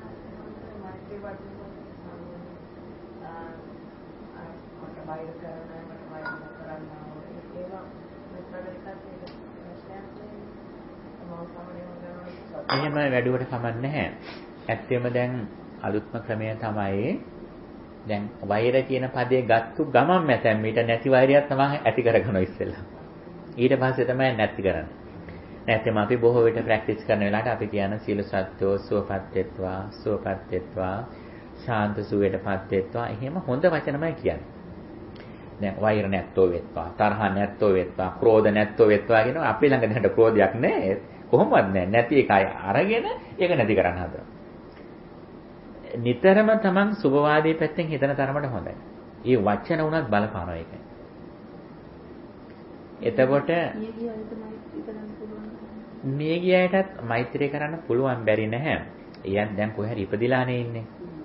ඒ ඉපදිලින තැන්වල ඒ අය සුවපත් වෙත්වා, ඒ අය සුගතිගාමී වෙත්වා, තමන් ලද සැපතින් නොපිරිහෙත්වා, තව තවත් ඒ සැප දිනු කරගනිත්වා කියලා ප්‍රාර්ථනා කරන්න පුළුවන්. හැබැයි විශේෂයෙන් අපි කරන්නේ දැනට මේ ලෝකෙ තමන්ට පේන ලෝකයට තමයි කරන්නේ. එතකොට එහෙම වඩන්න තමන්ගේ විශාල මානසික පරිවර්තනයක් වෙනවා. තමන් එක කවුරු හරි දුරකථනයෙන් කතා කළත් හිතන්නේ මේ දරුවෙක්ම කියන හැඟීමෙන් තමන්ට ඒ ආකල්ප එනවා. හැබැයි ඒත් එක්කම තමන් බුද්ධිමත් වෙන්නත් ඕන, නැත්නම් තමන් වැඩිපුර සෙන්සිටිව් වෙන්නත් පුළුවන්. ඒතකොට නිතරම මේ ධහම යන්නේ සම්පූර්ණ ධහම කියන්නේ මෛත්‍රිය සහ ප්‍රඥාව මත යන ධහමක් මේක. මේ දෙකම සමාන්තරව යන්නට ඕන. එතකොට මේක ටිකෙන් ටික යනකොට සාමාන්‍ය ජීවිතෙත් තමන්ගේ ලොකු වෙනසක් වෙනවා. දැන් තමන් වාහනේ ඩ්‍රයිව් කරනකොට උනත් ඒ ෆ්‍රීවೇ එකේ තමන්ගේ සර්කල් එකේම ඉන්න අය තමන්ට දරුවෝ වගේ බලන මානසිකත්වයක් උරු වෙනවා. දැන් වෙනද කෙනෙක් තමන්ගේ ලේන් එකට දාපු ගමන් ටිකක් හිතේ ගැටීමක් වගේ එනෝනේ. නමුත් තමන් යන්නේ තමන්ගේම දරුවෝ ටිකක් එක්ක නම් තමන්ගේ දුව හෝ පුතා තමන්ගේ ලේන් එක ඉස්සරහට දැම්මාම තමන් කේන්ති ගන්නවද? නෑ නේ. හැබැයි නිතරම ස්පේස් එකක් තියාගෙන ඉන්න තවත් කෙනෙකුට දාන්න. අන්න ඒ වගේම ආකල්පයක් තමන්ගේ ඇති වෙනවා. තමන්ගේ ස්පේස් එක තියාගෙන ගියා කියලා බය වෙන්න තමන්ගේ ගමනට පොඩ්ඩක්වත් පරක්කු වෙන්නේ නෑ. ඒ තමන්ගේ ලේන් එකට දාන කෙනා සුළු මොහොතකින් තව ලේන් එකක් චේන්ජ් කරනවා ඒක. තමන් එක්කෙනෙකුට ලේන් එක දුන්නට පස්සේ මොකද වෙන්නේ? ඒ ලේන් එකේ ඉන්න දෙන්නේ දෙපැත්තට මාරු වෙන ලයිට් දාලා සිග්නල් ලයිට් දාලා තමන්ට පාර ක්ලියර් වෙනවා. එතකොට ඇත්තටම මේව ප්‍රායෝගික ජීවිතයට යනවා අපේ. අපි බොහෝ විට හිතන් ඉන්නේ මේ ධහම කියන එක පන්සලේදී වඩන දෙයක්. ගියාට පස්සේ අපිට මේව කරන්න බෑ කියලා නේ. නමුත් පිනතුනි මේ වඩන ධහම අපි මෙතෙන්දී අපි පාවිච්චි කරන්නේ නැත්තේම අහන්නටයි මේ පන්සල අපට අවශ්‍ය වෙන ධර්මය අහන්න. ප්‍රගුණ කරන්නේ අපේ ස්වාභාවික ජීවිතේදී. ඒ නිසා උදේට අවදි වෙච්ච මොහොතම තමන් කල්පනා කරන්න අද දවසේ මට හමු වෙන සියලුම දෙනා සුවපත් වෙත්වා සුවපත් වෙත්වා සුවපත් වෙත්වා කියලා ප්‍රාර්ථනා කරනවා. හැමදාම තමන් වැඩිපුර පිරිසකට යහපත කරනවා ගැන හැඟීමෙන් උදේ අවදි වෙන්න. තමන් වැඩ කරන ස්ථානෙදී වෙන්න පුළුවන්. තමන්ගේ ගෙදර සතුන්ට කෑම දාන වාදනය වෙන්න පුළුවන්. එතන ඉඳන්ම මෛත්‍රී වඩල වැඩි පිරිසකට සෙත්පතන වෙන්න පුළුවන්. වැඩි පිරිසකට යහපත වන දේවල් තමන් හැමදාම කරනවා. ඒත් එක්ක තමන්ගේ මේ මෛත්‍රී ආනිසංසය නිසා මේ මෛත්‍රී වැඩිම තමයි පින්නතුනේ ලෝකයේ තියෙන ලෞකික වශයෙන් තියෙන ඉහළම කුසලයේ විදිහට බුදුදහමෙන් කියන්නේ. ඒ නිසා ලෞකික කුසල අතර තමන්ට වැඩිපුරම ආනිසංස ලබා දෙන අවස්ථාවක් තමයි මේක. ඒ නිසා මේ අවස්ථාව මගහැර ගන්න එපා. පුළුවන් තරම් සියලු සත්වෝ සුවපත් වෙත්වා සුවපත් වෙත්වා සුවපත් වෙත්වා සුවපත් වෙත්වා කියලා ප්‍රාර්ථනා කරමු. ඒත් එක්ක තමන්ට මේ ජීවිතේ ලැබෙන්න පුළුවන් ආනිසංස රාශියක් තමන් ප්‍රාර්ථනා කරත් නොකලත් තමන්ට ලං වෙනවා. මේ මෛත්‍රී ආනිසංසය නිසා. අනිත් පැත්තෙන් තමන්ට අතීත අකුසල විදියට එන්න තියෙන ප්‍රබල අකුසල රැසක විපාක දුර්වල වෙලා. තමන්ට විතරක් නෙවෙයි තමන්ගේ සමීපතම ඥාතීන්ටත් මේ කාරණේ සිද්ධ වෙනවා තමන් ප්‍රාර්ථනා කරත් නොකලත්. ඔව්. එයා මේ හදිසියෙම කරුණාවක් අහිමි හොඳ කෙනෙක්. කියන්නේ ළමයින්ට මහත්යට හැමදේම හොඳට කෙනෙක්. අපි ඉතින් මෙයා සෝවාන් කියලා දන්නේ නැහැ කියලා. ඒ කියන්නේ ඒ තරමටම කියන්නේ. ඉතින් කෙනා ඉච්ඡා මොදේ කෙනා දැන් වයස 80. එයා දැන් අවුරුදු 5ක විතර ඉඳලා ලෙඩ වෙලා දැන් බලන්නේ නැහැ කිසි කෙනෙක් බලන්න කෙනෙක් නැහැලු. ඇඳීමයි. ඉතින් අර ඒ ඇඳී තමයි හැමදේම. ඒකකට අමෝසිකම්ම වෙනා නැද්ද යාගේ යම් කිපාවක් කරන්න තිබුණා? ඔව් ඇත්තෙන්ම ඒක ගැඹුරු මාතෘකාවක්. ඔව් ඒක හරි. ඇත්තෙන්ම එයා ඒ පින් කරපු නිසා තමයි දැන් ඉතින් අවුරුදු 80ක්ම ජීවත් වෙලා තියෙනවනේ යානේ. ඔව්. අපි හිතුවද ඒක? දැන් අපි ඇත්තෙන්ම මේ වන විට ලැබිච්ච ආනිසංස අපි මොනවාක්වත් ක්‍රියා කරන්නේ නැහැ ඇත්තෙන්මනේ. ඔව්. කෙනෙක් ඇත්තෙන්ම එයා ওই අනතුරු ගහනකින් බේරලා අවුරුදු 80 දක්වා ජීවත් කරපු එකම ඇති. ඉතින් ආන්දරනේ දරුවෝ දෙන්නෙක් ඉන්නවා. ඒ දරුවෝවත් බලන්නේ නැහැ. ඒක තමයි සමහර වෙලාවදී ඇත්තෙන්ම අතීත කර්මත් බලපාන සමහර ප්‍රබල වේකයි. එතකොට අහෝසි කර්මයට වැටෙන්නේ නැද්ද ඒක? අහෝසි කර්ම කියන්නේ වෙනත් මාතෘකාවක්. අපි ඒක පස්සේ කතා කරමු. අහෝසි කම්ම කියන්නේ අපි නිවන් දැක්කට පස්සේ රහත් වුණාට පස්සේ අපට ඊට පස්සේ අපි අවුරුදු ගාණක් ඉඳලා මේ යනවා. ඊට පස්සේ අපට කර්ම විපාක දෙන කාලයක් නැහැ. අතීතයේ තියෙන කර්ම ගාණක් තියෙනවා. ඒව විපාක දෙන තරම් ජීවිත කාලයක් අපිට ඉදිරි ආත්ම භාවල නැහැ. අන්න ඒ ටිකට යහුසු කර්ම කියලා කියන්නේ. දැන් අපි හොඳට හිටිය ගමම අපි අතීත කර්ම ටික ඔක්කොම නැති වෙන්නේ නැහැ. ඒ ෆයිල් ටික ඔක්කොම තියෙනවා. ඕන වෙලාවක ඒ ඕපන් වෙලා එන්න පුළුවන්. ඒ ෆයිල් ඩිලීට් වෙලා නැහැ. తాවකාලික ක්ලෝස් කරලා විතරයි තියෙන්නේ. ඒතකොට සම්පූර්ණ ෆයිල් ටික ඩිලීට් වෙන්නේ අතීතේ ඒවා රහත් වෙලා පිරිනොන් පෑවටත් පස්සේ. අන්න එතනින් පස්සේ වෙන ඒවා තමයි හොස කර්ම කියලා කියන්නේ. ඇත්තෙන්ම අපට එහෙම කියන්න බෑ ඇත්තෙන්ම. ඒකෙන් ඒක තමයි අපි දුක් විඳිනවා කියලා කියන්නේ ඇත්තෙන්ම අපට සාපේක්ෂවනේ. එයා සමහරට හිත මොන විදිහට හිත එයා මොන මට්ටමින් ඉන්නවද කියලා අපිට කියන්න බෑ. එයා හිත දිනු කරපු කෙනෙක් නම් කොයි අපට එන දුක් මොනවාක්වත් එයාට නෑ. එයාට සැලකුවත් එකයි නොසැලකුවත් එකයි. අපි තමයි කියන අනේස වතුර ටිකක් අත් නෑ කියලානේ. දැන් එතකොට එයා එහෙම හරි ඉන්නවනේ ඒකෝ මරෙන්න ඕනේ. ඇත්තෙම ඔය අපේ ධර්මයේ තියෙන අවබෝධය හුඟාතාව දීන වෙන ඔය හැම ප්‍රශ්නෙකම කියන්නේ ඒකයි ඇත්තම මේකයි. ඒ කියන්නේ මනුස්ස ලෝකයේහි එක සුළු මොහොතක් හරි උල මතක් ඉඳගෙන ජීවත් වුණත් උලක් පිටිපස්සට යනලා ඒ උල මත උල උඩ මනුස්ස ලෝකයේ සුළු වෙලාවක් ජීවත් වුණත් වටිනවා. ඇයි අපි දන්නේ මරණයෙන් පස්සේ ආ කොහෙට යන්නේ කියලා. එයා මරණයෙන් පස්සේ නිරයට වගේ යන කෙනෙක් නම් මෙතන කොච්චර දුක් විඳමින් හිටියත් ගැටලුවක් නෑ. අනිත් දේ තමයි මනුස්ස ලෝකෙම ඉන්න කාලේ අපි බොහෝ විට හිතන්නේ අපට වෙච්ච කරදර ටික විතරයි අපි හිතන්නේ. බලන්න මනුස්ස ලෝකේ මව් කුසේදී මිය යන අය ඉන්නවා. ඉපදෙන මොහොතේ මරණයටපත් වෙන අය ඉන්නවා. කිරිබොන කාලෙදී, කුඩා කාලෙදී එහෙම ඇවිල්ලා කෙනෙක් අවුරුදු 80ක් ජීවත් වෙනවා කියන්නේම කොයිතරම් ජයග්‍රහණයක්ද? එයා ඒ කාලෙදී කරන්නේ මොකද්ද කියන එක වෙනම කතාවක්. කියා නරක වැඩ කරාද නැද්ද කියන කතාව ඒක වෙනම එකක්. නමුත් අවුරුදු 80ක් ජීවත් වෙන්න මෙයාට සසරේදී කොච්චර පිනක් තිබුණද මේ මනුස්ස ලෝකේ. එයාට හරියට කල්යාණ මිත්‍රයන් මුණ නොගැසිලා එයාට දහමක් කරා එන්න බැරි වෙච්ච වෙනම කතාවක්. නමුත් මේ වගේ මනුස්ස ලෝකෙට බුද්ධෝත්පාද කාලයක් ඇවිල්ලත් අවුරුදු 80ක් කරා එයා මෙච්චර කල ජීවත් වෙච්ච එකෙම පේනවා එයාට සසර පින් කරපු කෙනෙක් මෙයාත්ම භාවයේත් එයා කරපු දේවල් වල ආනිසංසයට ලැබිලා තියෙනවා කියලා. අපට මොනව නැති වුණත් අපි හුස්ම ගන්නවා නම් අපේ ජීවිතයේ 60%ක්ම සාර්ථකයි. අපි හුස්ම ගන්නව නේද? දෙයනේ මැරුණා මුකුත්ම නැහැ. අපට ජීවිතේ මොන ප්‍රශ්න තිබුණත් අපි හුස්ම ගන්නවා නම් හිතන්න Taman ජීවිතයේ 60%කට වඩා Tamanට දේවල් ලැබිලා තියෙනවා. Tamanට ජීවිතය තියෙනනේ. අර කියන්නේ මිරි වැඩි සංගලක් ඉල්ලා හැඬුවෙමි දෙපා නොමැති වුණු වෙසෙන රටේ කියලා. බොහෝ දෙනෙක් සෙරෙප්පු දෙකක් සපත්තු දෙකක් නැහැ කියලා අඬනවා. තවත් මිනිස්සු මේ කකුල් දෙක නැති මිනිස්සු ඉන්න ලෝකෙක මේ.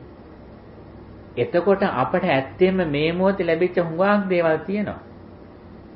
දැන් මේ රටේ එන එක බලන්න. සමහර අය ඉහළම රැකියාව ලැබලා මේ රටට ඇවිල්ලා ඉස්තිර පදිංචි නෙවෙයි අඩු ගානේ විසිටින් වීසා එකක්වත් බැර ගන්න බැරි වෙන කී දෙනෙක් නම් ඉන්නවද?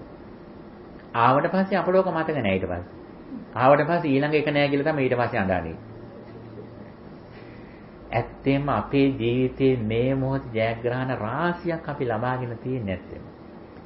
එතකොට ඒ තැනත්තා ගත්තා ඒ තැනත්තාට දැන් නොයෙක් හේතු මත එයාට ඒ අවස්ථාව නොලැබිලා යන්න පුළුවන්.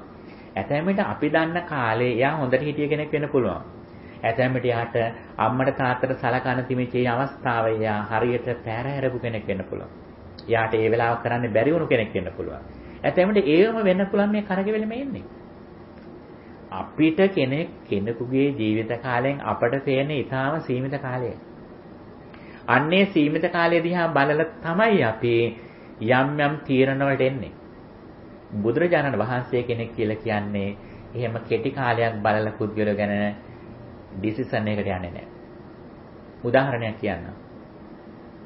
බුදුරජාණන් වහන්සේගේ කාලේ එක්තරා ස්වාමීන් වහන්සේ කෙනෙක් නොකරපු වරදකට අහු වුණා. වෙන කෙනෙක් හොරකම් කළා ධනයක් අරන් යනකොට මේ ස්වාමීන් වහන්සේ වැවක නාමින් හිටිය මේ පාත්‍රයට දාලා ගියා. අර මේ රාජපුරුෂය ඇවිල්ලා මේ ස්වාමීන් වහන්සේ හොරයි කියලා අරන් ගියා. ගිහිලා වරද කළා උලක් මත තිබ්බා. උල මත දඬුවමට තිබ්බා. තියෙනකොටම බුදුහාර මේක දැනගත්ත දැනගෙන අහසින් ඇවිල්ලා බණ කියලා ඒ උල මතදීම මේ ස්වාමීන් වහන්සේ රහත් වෙලා පිරුවන් පෑවා. ධර්මශාලාවේ බොහෝ දෙනෙක් සාකච්ඡා කළා බලන්න මේ ස්වාමීන් වහන්සේට ලොකු අසාධාරණයක් වුණේ කියලා. බුදුරජාණන් වහන්සේ මොකද කිව්වේ? මෙතන කිසිම අසාධාරණයක් නැහැ. කිසිම අසාධාරණයක් නැහැ. මේ ස්වාමීන් වහන්සේ මීට ආත්මව ගානකට කලින් මේ වගේම නොකරපු වරදකට කෙනෙකුට මේ වගේම දෙයක් කළා. මේකේ විපාකය අද නෙවෙයි. අපට මේ අසාධාරණකම් පේන්නේ මේ ලොකෝ මේ සංසාර ගමන පේන්නේ නැති. අපි ඊටාම පොඩි දෙයක් බලලා අනේ අසාධාරණයක් මෙච්චර කර්ම කළා මේ ඥානසංස ලැබිලා නැහැ කියලා අපි සම්පූර්ණ වැරදි චිත්‍රයක් අපි මවාගන්නවා. නමුත් ඒක නෙවෙයි පින්නතුනේ මේක බුදුදහම මේ අවුරුදු එයා මේ අවුරුදු 80ම අම්මට තාත්තට සලකලා වැඩි හිටියෝ දහස් ගානකට සලකපු කෙනෙක් වෙන්නත් පුළුවන්. එහෙම කෙනාටත් ওই මට්ටමට එන්න පුළුවන්. අජාසත් රජතුමා බිම්බිසාර රජුරෝ බලන්න. පළවෙනි ආරාම පූජාව කරපු කෙනා වේළුවනාරාමේ. සෝවාන් වුණා. බුදුහාරගෙන ඊටාම අචල ශ්‍රද්ධාවකින් හිටියා. අන්තිම මොහොතේ අර වගේ අජාසත් රජතුමාගෙන් දඬුවමකට මුහුණ දෙන්න සිද්ධ වුණා. රජතුමාවත් කවදාවත් එකෙන් දුකටපත් වෙන්නේ නැහැ. මානසිකව පීඩනටපත් වෙන්නේ නැහැ. සසර චක්‍රයේ සංසාරයේ මේ ස්වභාවය තේරුම් ගත්තා. එක්තරා කොසල් රජතුමා ජීවත් වෙන කාලේ බුදුරජාණන් වහන්සේ කාලේ දැන් ඇත්තම දැන් මේ වගේ සත්‍යයටපත් උනත් ප්‍රඥාවෙන් ජය ගන්න පුළුවන් ආකාරයක් තියෙනවා. කොසල් රජතුමාගේ මාලිගාවේ එක්තරා දේවියෙකුට ළමයෙක් උපන්නා. එදාම තවත් සේවිකාවගේ ළමයෙකුටත් දරුවෙක් උපන්නා. සේවිකාවකට දරුවෙක් උපන්නා. පුතු දෙන්නේ. රජතුමා තීරණය කර එක දවසේ මේ උදේ නිසා මේ දෙන්නාම රජමාලිගාවේ හදා. ඊට පස්සේ හදන වෙලාවේදී කොහොම හරි අවුරුදු 2 3 4 වගේ යද්දි මේ අර රජකුමාරයාට ජාති ස්මරණඥානය පහළ වුණා. කලින් ආත්ම භාවයේ පේන ගත්තා. පේන අරගත්ත ඊපස්සේ මේ ළමයා දැක්ක ගිය ආත්ම භාවයේ මීට කලින් කාශ්‍යප බුදුරජාණන් වහන්සේගේ කාලේ මෙයා මහානල හිටිය කෙනෙක්. ඊට පස්සේ බැලුවා ඒත් එකම තවත් හාමුදුරු කෙනෙක් හිටිය යාළුවෙක් හිටියේ එයා කොහෙද කියලා. බලනකොට මේ පැදුරේනේ අනිත් කෙනා. බිම. දැන් මෙයා ඇඳ උඩ අරයා පැදුරේ. ඊට පස්සේ ගියාත්ම භාවයේදී අර රජකුමාරයා සිල්වත් වුණා වගේම දාන දීලා තියෙනවා. පින්ඩපාතේ ගිහිල්ලා ඒ පින්ඩපාතේ අනිත් ස්වාමීන් වහන්සේලාත් එක්ක බෙදාගෙන. මෙයාත් එක්ක හිටිය අනිත් යාළුවාඳුර මේක කළා නැහැ. යාළුවටත් කියලා තියෙන යාළුවා මේ සිල්වත් වුණාට විතරක් වැඩක් නැහැ දානය පුරුදු කරන්න කියලා. නමුත් අර එච්චර ගණන් අරගෙන නැහැ. එතකොට දැන් මෙයාට දැන් මේක දැක්කා මේ එදා කියපු දේ කරේ නැහැ බලන්න ඉතින් දැන් මනුස්ස ලෝකෙට ආවා දැන් මෙහෙම දුකසේ පැදුරු කඩමාලක දැන් මේ ඉන්නේ කියලා. ඊට පස්සේ මේ ඇඳේ ඉන රජකුමාරයා මොකද්ද කියන්නේ? යාළුවා මම කිව්වා නේද ඒ කාලේ දන් දෙන්න කියලා. දන් නොදීපු නිසා දැන් ওই පැදුරේනේ ඉන්න වෙලා තියෙන බිමනේ කියලා කිව්වා. ඊපස්සේ පැදුරේ හිටිය ළමයි මොකද්ද? එයාටත් ජාති ස්මරණඥානෙ පහළ වුණා. එයාටත් මේ ස්වභාවය දැක්ක අතීතේ. එයා මොකද්ද කිව්වේ? එයා කියනවා යාළුවා ආඩම්බර වෙන්න එපා. ඇඳේ තියෙන සතර මහා භූත රූප, පැදුරේ තියෙන සතර මහා භූත රූප කි. ඇඳ හැදිලා තියෙන පඨ ව්‍යාපෝ තේජෝ ආයෝ වලින්, පැදුර හැදිලා තියෙන පඨ ව්‍යාපෝ තේජෝ ආයෝ වලින් ඕකට ආඩම්බර වෙන්න දෙයක් නැහැ කි. ඒතර බලන්න ප්‍රඥාවෙන් එයා ජයගත්තු හැටි. ඒ නිසා අපි හැතැම්මිට කෙනෙක් දුක් විඳිනවා කියලා හිතුවට අපට සාපේක්ෂව දුකක් කියලා පෙනුනට එයාට ඒක දුකක් වෙන්නේ නැහැ. එයා ගන්න හැටියෙන් තමයි ඒක දුකද සැපද කියන එක වෙන්නේ. ඇතැම්මිට රජමාලිගාවේ බකින්හෑම් මාලිගයේ ඉන්න රජකුමාරයෙක් දිහා බලලා අපි හුඟා සැප විඳිනවා කියලා හිතාගෙන ඉන්නවනේ. ඇතැම්මිට යාට තියෙන මානසික දුක් ටික අපි දන්නේ නැහැ. කලාකරුවෙක් දහස් ගණන් මිනිසුන් සතුටටපත් කරන ජනප්‍රිය කලාකරුවෙක් රංගන ශිල්පියෙක් අපි හිතන් ඉන්න හුඟා සතුටෙන් ඉන්නේ කියලා. මහා ධනස්කන්ධයක් තියෙන කෙනෙක්. එහෙමයි එහෙම ජනප්‍රියයි මෑත කාලෙත් මීට අවුරුදු කිහිපයකට කලින් කෙනෙක් සියදිවි හානි කරගත්තා. මොකකින් අඩුවක්ද? ධනයෙන් අඩුවක්ද? කීර්තියෙන් අඩුවක්ද? පිරිසෙන් අඩුවක්ද? දේපල වලින් අඩුවක්ද? කිසිම දෙයකින් අඩුවක් නැහැ. නමුත් මානසිකව එයා දුකෙන් හිටියේ. එයා අනිත් අය සතුටටපත් කරාට එයා දුකෙන් හිටියේ. ඒ නිසා පුද්ගලයේ බාහිර දිහා බලලා තීරණයකට එන්න එපා. මෙයා දුක් විඳින කෙනෙක්, මෙයා සැප විඳින කෙනෙක්, මෙයා කරපු කර්ම වල ආනිසංස මෙයාට ලැබිලා නැහැ එහෙම කියලා ඉක්මන් වෙන්න යන්න එපා. ඊට වඩා ලොකු දහමක් මේ දහම තුල තියෙනවා. එතකොට අපි මේ සාකච්ඡා කරමින් හිටියේ අපි හොඳ කුසල දහම් කරනකොට Tamante ඒකේ ආනිසංස ලැබෙන හැටි. අනිත් දේ තමයි මේ දහම අවබෝධ කරන්න තමන්ගේ ජීවිතේට එන අභියෝගවලදී තමන් දුකටපත් වෙන ගතිය අඩු වෙනව එන්නේ. එකක් තමයි තමන් මේ කර්මයේ ස්වභාවය තමන් තේරුම් ගන්න. දැන් මුගලන් හාමුදුර බලන්න. ඊර්දිමත් ස්වාමින් වහන්සේලා අතරින් අගතැන්පත් වෙලා හිටිය කෙනා. උන්වහන්සේටත් අර ජීවිතයේ අවසාන කාලයේ අර වගේ ඉරණමකට මුහුණ පාන සිද්ධ වුණා. උන්වහන්සේ 3 වතාවක්ම ඒ කුටියේ දොර සිදුරෙන් උන්වහන්සේ රිංගල ගිය ඊර්දි බලෙන්. මොකද 4 වෙනි පාර ගියේ නැහැ. එහෙම හිටියා. සමහර තැන්වලදී අපට මේ අතීත කර්ම අපට ඉක්මවන්න බැරි වෙලාවල් තියෙනවා. හැබැයි ඒ මනස දිනු කරගත්තු කෙනා ඒකෙන් කායිකව යම්කිසි අපහසුතාවයකටපත් වුණාට මානසිකව කිසිම විදියක දුකටපත් වෙන්නේ අන්න ඒක තමයි අපට මේ දහමින් ලබා දෙන ආනිසංසය. ඒ නිසා අපි කර්ම කරනකොට එක පැත්තකින් කුසල කර්ම කළා. අපි උපරිම ලෙස හොඳ කුසල පැත්තේ තියෙන බෙනිෆිට්ස් ටික වාසි ටික අපි ලබා ගන්නට ඕන. දහමින් ඒකට අපට මඟ පෙන්වනවා. එතකොට එක පැත්තකින් දන් දීම, සිල්වත් වීම, අනිත් පැත්තෙන් භාවනා කිරීම විශේෂයෙන් මෛත්‍රී භාවනා වැඩි වීම. ඒතර මෛත්‍රී භාවනා වැඩි වීමේදී ඒකේ පියවර ගාණක් තියෙනවා.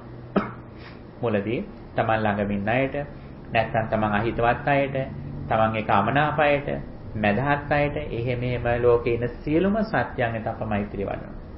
නැත්නම් දිශාව වශයෙන් වඩන්න පුළුවන්. උතුරු දිශාව, දකුණු දිශාව, නැගෙනහිර දිශාව, බටහිර, උඩ යට කියලා. නැත්නම් තවත් විදිහකට සියලු මිනිස්සුયો, සියලු අමනුෂ්‍යයෝ, සියලු ස්ත්‍රීන්, සියලු පුරුෂයෝ කියලා එහෙම වඩන්නත් පුළුවන්. කොයි විදිහට වැඩුවත් මේකේ අපි ආනිසංස දෙකක් ලබා ගන්නවා. එකක් තමයි අපේ හිතේ තියෙන අමනාපය අනිත්‍යය ගැන තියෙන විරසක බව ටිකෙන් ටික අඩු වෙලා හිත සාමකාමී කරගන්න අපි මේක කරනවා. ඒ නිසා තමයි වර්තමානයේ ස්ට්‍රෙස් මැනේජ්මන්ට් වලට ප්‍රධාන වශයෙන් තියෙන ට්‍රීට්මන්ට් එකක් තමයි මෛත්‍රී භාවනාව. ඒකද බොහෝ දෙනාගේ හිත දුකටපත් වෙලා තියෙන්නේ අනිත් තවත් කෙනෙක් එක තියෙන අවනාපය. හරියට මෛත්‍රිය පෙරවන කරන්න පුළුවන් නම් අනිත් ඈත් එක්ක ගැටෙන ගති හුඟක් අඩු වෙනවා. පුද්ගලගේ ජීවිතය අර දුක් පැත්ත හුඟක් අඩු වෙනවා. සතුට වැඩි වෙනවා. කෙනෙක් දිහා බලනකොට උනත් තේරුම් ගන්න පුළුවන් එයා මෛත්‍රී සාගත කෙනෙක්ද? එයා කරන වැඩවලින් සහ එයාගේ චර්යාවලින් අපට හුඟක් දුරට තේරුම් ගන්න පුළුවන් එයා කොයිතරම් දුරට මෛත්‍රියෙන් ඉන්න කෙනෙක්ද කියලා. මෛත්‍රියෙන් නැති කෙනාගේ ජීවිතේ ලොකු අඳුරක් තියෙනවා. ඒ නිසා මේ ජීවිතයේ අභ්‍යන්තර සතුට ලබන්නට අපි පුළුවන් තරම් අමනාපය දුරු කළා මේ මානසික සහනය ලබන්නට මෛත්‍රී භාවනාව වඩන්න ඕන. අනිත් කාරණේ තමයි මෛත්‍රී භාවනාව වැඩි වීමෙන් අපි බලාපොරොත්තු වෙන ඉහළ මානසිකයක් තමයි හිත එකඟ කිරීම. හිත සමාධිමත් කිරීම. හිත නිතරම අතීතයට අනාගතයට දුවමින් තියෙන්නේ. අන්නේ දුවමින් තියෙන සිත එක වර්තමාන කුසල අරමුණක බොහෝ වේලාවක් රඳවා ගැනීමෙහි සමත භාවනා උපක්‍රමයක් විදියටයි අපි මේ භාවනාව පාවිච්චි කරන්නේ. එතකොට මෛත්‍රී චින්තාව තුළ හිත බොහෝ වේලාවක් තැම්පත්ව තියාගන්න පුළුවන් කියන්නේ ඒක තමයි ලොකු දක්ෂතාවය.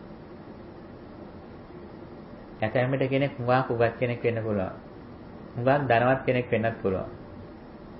හුඟක් බනහල තියෙන කෙනෙක් වෙන්නත් පුළුවන්.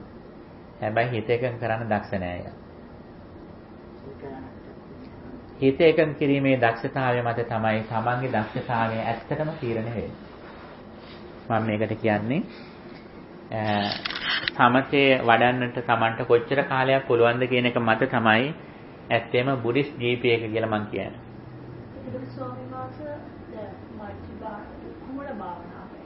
දැන් කියනනේ කාය ඍජුව තියාගන්න කුමන ඕන ඉරියව්වකින් කරලා ප්‍රශ්නයක් නැහැ. ඇත්තෙම මේකයි. දැන් භාවනාවේ ක්‍රම දෙකක් තියෙනවා. එකක් තමයි ඔය තිට්ඨං චරන් නිසින්නෝවා සයානෝවා යාවතස්සිකත මිද්දෝ කියලා සතර ඉරියව්වෙදීම කරන්න පුළුවන් භාවනා තියෙනවා.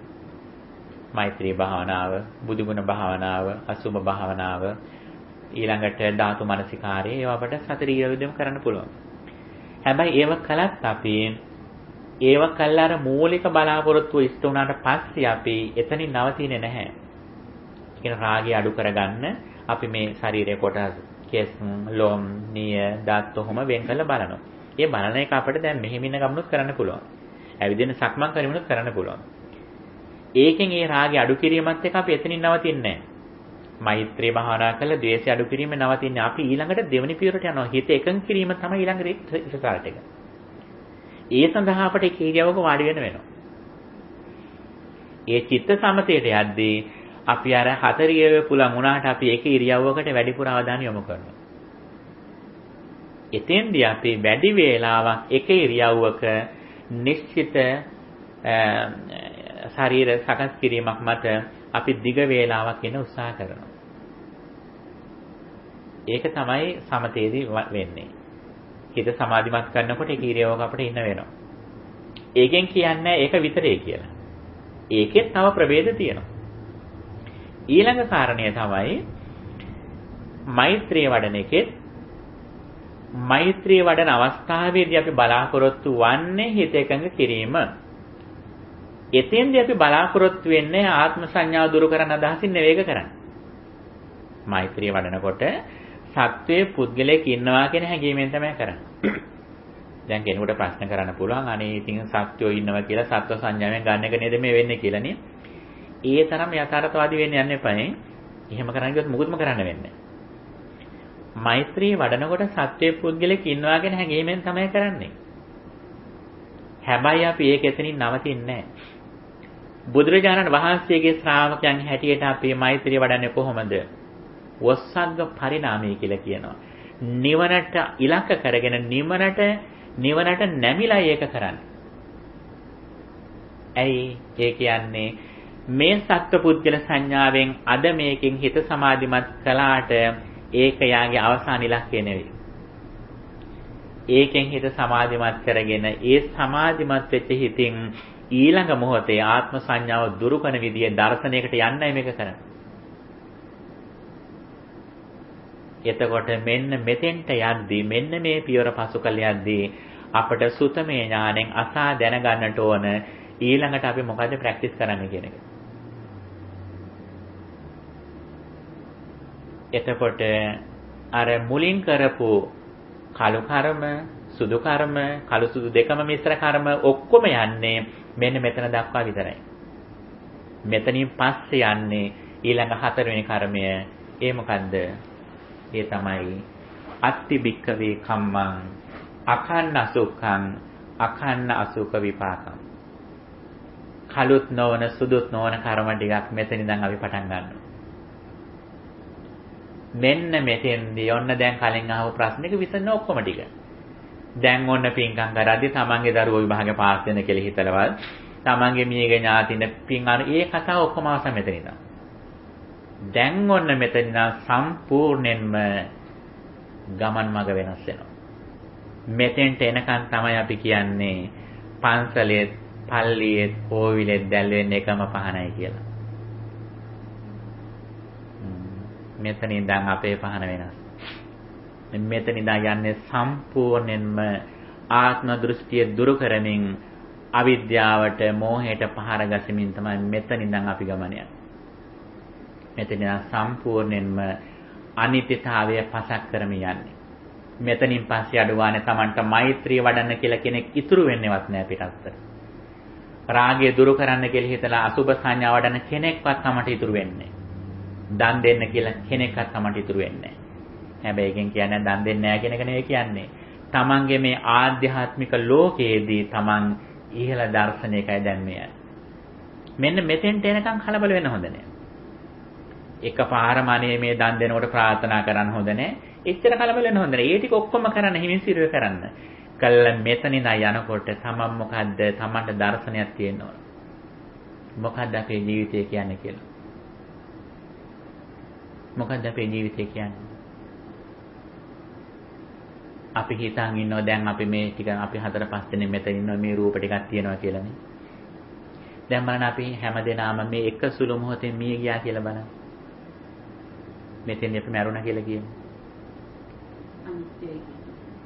මැරුණට පස්සේ ඇත්තටම අපේ ශරීරවලට කිහිම මෙතනම නෙනේ. අපේ ශරීරයට පොඩ්ඩක්වත් වෙනසක් වෙන පොඩ්ඩක් ගොනන් ඇලවෙන්නේ එච්චරයිනේ. අනිත් ටික ඔක්කොම තියෙනවනේ. එහෙනම් ඇත්තටම ජීවිතය කියන්නේ මොකද්ද? ජීවිතය කියන්නේ මේ දේවල් ටික ඇසුරු කළා අපි ඒ මොහොතේ ඇති කරගන්නා වූ සිතුවිල්ල. අපේ දරුවෝ ටික වෙන්න පුළුවන්, අපේ ගෙදර වෙන්න පුළුවන්, අපේ වාහනේ මේ ඔක්කොම ටිකත් වටේ තියාගෙන ඉන්න බලන්න. ඒ ඉන්න මොහොතේ අපි මිය ගියාට පස්සේ අර භෞතික දේවල් ටික ඔක්කොම මෙතන තියෙනවා. එහෙනම් අපේ ජීවිතය කියලා මොකද්ද වෙලා තියෙන්නේ? ජීවිතය කියලා වෙලා තියෙන්නේ අපි ඇසෙන් රූපයක් දකිනකොට ඒ රූපයට අදාළ වර්තමාන අත්දැකීම තමයි අපේ ජීවිතය කියලා කියන්නේ. අපි කනට ශබ්දයක් අහනකොට අහවලගේ ශබ්දය, අහවල් මල, අහවල් වාහනය දැන් පාරේ යන්නේ කියලා අපි ඒ මොහොතට නිර්මාණය කරගන්න චිත්‍රයයි අපේ ලෝකය කියලා කියන්නේ. එතකොට ජීවිතය අවබෝධ කරගන්නවා කියන්නේ මෙන්න මේක. කෙනෙකුට හිතෙන්න පුළුවන් මේව කැඩෙනවා බින්දෙනවා කියලා. ඇත්තෙන්ම ඒව අවබෝධ කරගත්තේ කියලා ධර්ම අවබෝධ කරගත්ත වෙන්නේ නැහැ. ධර්ම අවබෝධ කරා කියලා කියන්නේ අනිත්‍යතාවය කියන්නේ මෙන්න මේ සිතුවිල්ලක් ස්කන්ධ පංචකය පෙරපසු නොවි හේතු නිසා හටගෙන හේතු නිසා නිරුද්ධ වෙනවා කියන යථාර්ථය. දැන් අපේ දරුවෝ ටික පිටස්තර හිටියා. දරුවෝ කියලා කියන්නේ ඇත්තටම කාටද? දරුවෝ කියලා කියන්නේ අපේ දරුවත් එක්ක අපේ තියෙන ඒ සම්බන්ධය මත අපේ මනසින් මේ මොහොතට ගොඩනගාගත්තු සිතුවිල්ලක් තමයි දරුවෝ කියලා කියන්නේ. දරුවා ගැන දරුවා අසනීපය කියලා හිතනකොට දුකයි, දරුවෝ විභාගය පාස් වුණායි කියලා තාම මොහොතකින් අහනකොට සතුටක්. ඒක එක දිගට තියෙන දෙයක් නෙවෙයි. දරුවා හැමෙට වැරදි වැඩක් කරයි කියලා ආය ආරංචි නොත ආයි කේන්තියක් යනවා. ඒක එක දිගටම තියෙන දෙයක් නෙවෙයි මේක. ඒ මොහොතේ සිතේ ස්වභාවය අනුව ඒ හට ගන්න අත්දැකීමක් තමයි ජීවිතය කියලා කියන්නේ. අපට එක මොහොතක ජීවිතේ එක අත්දැකීමක් විතරයි තියෙන්නේ. දරුවෝ ගැන හිතනකොට තමන්ගේ ලෝකයේම දරුවා. වාහනේ ගැන හිතනකොට ඒවලේ වාහනේ විතරයි. අම්මා ගැන හිතනකොට අම්මා. කුමක් හෝ සිතුවිල්ලක් හිතනකොට අපේ සමස්ත ජීවිතයම අන්නේ සිතුවිල්ල මතයි අපේ. ඒ සිතුවිල්ල හිතන මොහොතේ මේක බාහිර තියෙන දෙයක් කියලා හිතුවොත් අපි දුක මතයි ඉන්නේ. අපට යමක් ඇති වෙනවා නම් ඇති වෙන්න තියෙන්නේ. හට ගන්නවා නම් හට ගන්න තියෙන දුකයි. නිරුද්ධ වෙනවා නම් නිරුද්ධ වෙන්න තියෙනෙත් මේ යථාර්ථය අවබෝධ කර ගැනීමෙන් මේක නිරුද්ධ වීම දැකීමමයි. එතකොට අපි ජීවත් වෙනවා කියන්නේ මොකද්ද? ජීවත් වෙනවා කියන්නේ මේ ඇසෙන් දකින රූපයක් බාහිර තියෙනවා කියලා හිතන එක. කනෙන් අහපු දෙයක් තියෙනවා කියලා හිතන එක. මේ ඉන්ද්‍රියයෙන් ගන්න අනාගතේ ගන්න මෙන්න මේ දේවල් නිත්‍ය වශයෙන් තියෙනවා කියලා හිතන එකයි ජීවිතය කියලා කියන්නේ. සිතුවිල්ලක් මත ඒක නිත්‍ය වශයෙන් ගැනීම තමයි ජීවිතය කියලා කියන්නේ. ඒ මොහොත තුල අපි බාහිර මත බාහිර රූපයක් තුල යැපිලා ඉන්නේ. පිච්චමල් සුවඳක් ආවයි කියලා බලමු. නහයට එනකොටම අර පිච්චමලක් නිර්මාණය වෙනවා අපට. අපි ගමු කෝච්චි සද්දයක් ඇහෙනවයි කියලා. ඇහෙනකොටම කෝච්චියක් නිර්මාණය වෙනවා අපේ. දරුවා ගැන මතක් කරන්න. දරුවගේ පොට් එක, දරුවා අන්තිම රැඳගෙන හිටිය ඇඳුමයි ඒ ටික අපට මතක් වෙනවා. අන්න ඒ තුල තමයි අපි මේ මොහොතේ ජීවත් වෙන්නේ. මේ මොහොතේ ජීවත් වෙනවා කියන්නේ මොකද්ද? අපි දුක මතයි ජීවත් වෙන්නේ. අපිට හිතෙන්නේ අපි සැප විඳිනවා කියන්නේ සම්පූර්ණම දුක මත මේ ජීවත් වෙන. ඒ විතරක් නෙවෙයි.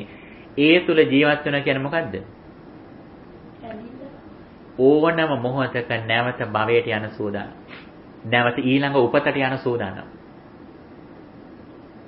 තමන් මේ වෙලාවේ හිතනකොට තමන්ගේ අම්ම වෙන්න පුළුවන්, ගෙදර වෙන්න පුළුවන්. ඒක එහෙමම බාහිර දෙයක් කියලා හිතනව නම් ඒ කියන්නේ මේ මොහොතේ තමන් මෙතන මිය ගියත් බය වෙන්න එපා. වාහනේ යනකොට වඩා ඉක්මනින් ගෙදර ගිහලා ඉපදිලා තමයි. ඒ ගෙදර විඳින්න පුළුවන් මට්ටමට ඊට අදාළ භෞතික ශරීරයක් මත තමන් ඊට පස්සේ විඥානය පිරිසිඳගෙන. තමන්ගේ පින වැඩි නම් සුගතියම වෙන්න පුළුවන්, දෙවි කෙනෙක් වෙන්න පුළුවන්. ඊට බැලම හෙලාගෙන ඊට අදාළ ආයතන ටිකක් සකස් වෙනවා. තමන්ගේ පින මදි නම් අන්තිම මොහොතේ ගෙදරට දැඩි ආසාවෙන් නම් හිටියේ බය වෙන්න එපා. ගෙදර කාමරේම තමන් ඉන්න ගිහිල්ලා. මේක තමයි සසර ස්වභාවය.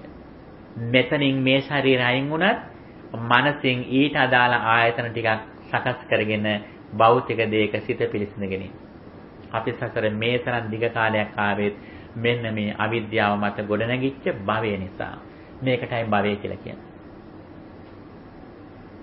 අපි යම් කිසි දෙයක් හිතනකොට ඊට අදාළ දෙයක් ලෝකයේ තුල තියෙයි කියලා හිතනව නම් ඒ කියන්නේ අපි නැවත ඉපදෙන්න සුදුසුකම් ටික හදාගෙන ඉන්නේ. මරණයට පස්සේ ඒක නිර්මාණය කරගන්නව නෙවෙයි. මරණ මේ මොහොත තුලම ඉන්න ලෝකයට අදාළව අපට අවශ්‍ය භෞතික පරිසරය සකස් කිරීම මේකෙදි වෙන්නේ. එතකොට යම් කිසි වෙලාවක අපට මෙන්න මේ යථාර්ථයට පිටුපාලා නියම විදියට මෙන්න මේ අවිද්‍යාවට පිටුපාලා යථාර්ථ විදියට ලෝකයේ දෙස බලන්න පුළුවන් වුණොත් අපිට යමක් සිතනකොටම මේ සිතවිල්ලක් විතරයි සිතවිල්ල විතරකුත් නෙවෙයි මේ ස්කන්ධ පංචකයක්ම රූප වේදනා සංඥා සංකාර කියන මේ පහක් ඒ මොහොතේ පෙරපසු නොවේ හටගෙන නිරුද්ධ වීමකුයි මට මේ අත්දැකීම කියලා කියන්නේ කියලා දක්ෂ වුණොත් ඒ මොහොතේ තමන් බාහිර රූපයක් තුල හිත බැසගන්නේ නැහැ. ඒ මොහොතේ සම්පූර්ණ තමන් අභ්‍යන්තරය දිහා බලනවා. දරුවා මතක් වුණත්, ගෙදර මතක් වුණත් ඒවට තමන් ප්‍රතිචාර දක්වන්න පුළුවන්. රෙස්පොන්ඩ් කරන්න පුළුවන් තමන්ට. හැබැයි තමන් අභ්‍යන්තරේ දැකගෙන මේක කරන්න. තමන් කණ්ණාඩියක් ළඟට යනකොට කණ්ණාඩි රූපය දිහා බලන්න පුළුවන් තමන්ට බුද්ධිමත්ව. හැබැයි කවදාවත් කොණ්ඩේ පීරන්න ඕන නම් කණ්ණාඩියේ පැත්තට පනව දික් කරන්නේ නැහැ තමන්. පුයර ගන්න ඕන නම් කණ්ණාඩියට පුයර දාන්නේ නැහැ තමන්. පුයර දාන්නේ කොහෙද? මේ පැත්තට පුයර දාන්න. ඒ නිසා බාහිරට තමන්ට අත්දැකීම් දරුවා බලන්න පුළුවන්, ඕන දෙයක් බලන්න පුළුවන්. හැබැයි දරුවෙක් බාහිර නිර්මාණය කළ බලනව නෙවෙයි, ඊට වඩා ප්‍රඥාවෙන් ඒ දෙස බලනවා. බලලා තමන්ගේ අභ්‍යන්තරයේ සිදුවන ක්‍රියාකාරීත්වය නිතරම බලන්න.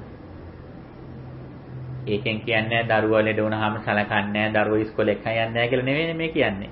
ඒ ටික අපි ලෝක සම්මත විදිහට කරනවා. ඒ යුතුයකම් ටික කරනවා. කරන ගමම්ම තමන් දුකෙනුත් නිදහස් වෙනවා. ඒ යුතුයකම් ටික ඔක්කොම කළා ඒ දරුවට වෙනසක් වෙද්දී, කරදරයක් වෙද්දී ඒකට දුක් නොවෙන්නටත් ඒ වගේම දරුවගේ සාර්ථකත්වයේදී මදහත් වේ දෙස බලන්නත් මේ දෙපැත්තම අපි හුරු වෙනවා මේ ධර්මය නිසා. ඒ නිසා මෙන්න මේක යථාර්ථයක් බවට පත් කරන්න නම් මේක මුලදී මේ සිස්ටම් එක දැනගන්න ඕන කොහොමද දුක අපට හටගන්නේ කියන එක. අපට යම් කිසි මොහතක දුකක් හටගත්තා නම් හටගන්නේ යම් කිසි භෞතික දෙයක් හින්දා. ඒ දේ ගැන ඒ දේ වෙනස් වෙනකොට ඒ දේ Taman කැමති විදිහට නොපවතින කොටයි අපට මේ දුක හටගන්නේ. ඇයි එහෙම දුකක් හටගත්තේ? අපි බාහිර දෙයක් ඇතයි කියලා අපි ගත්ත එකයි.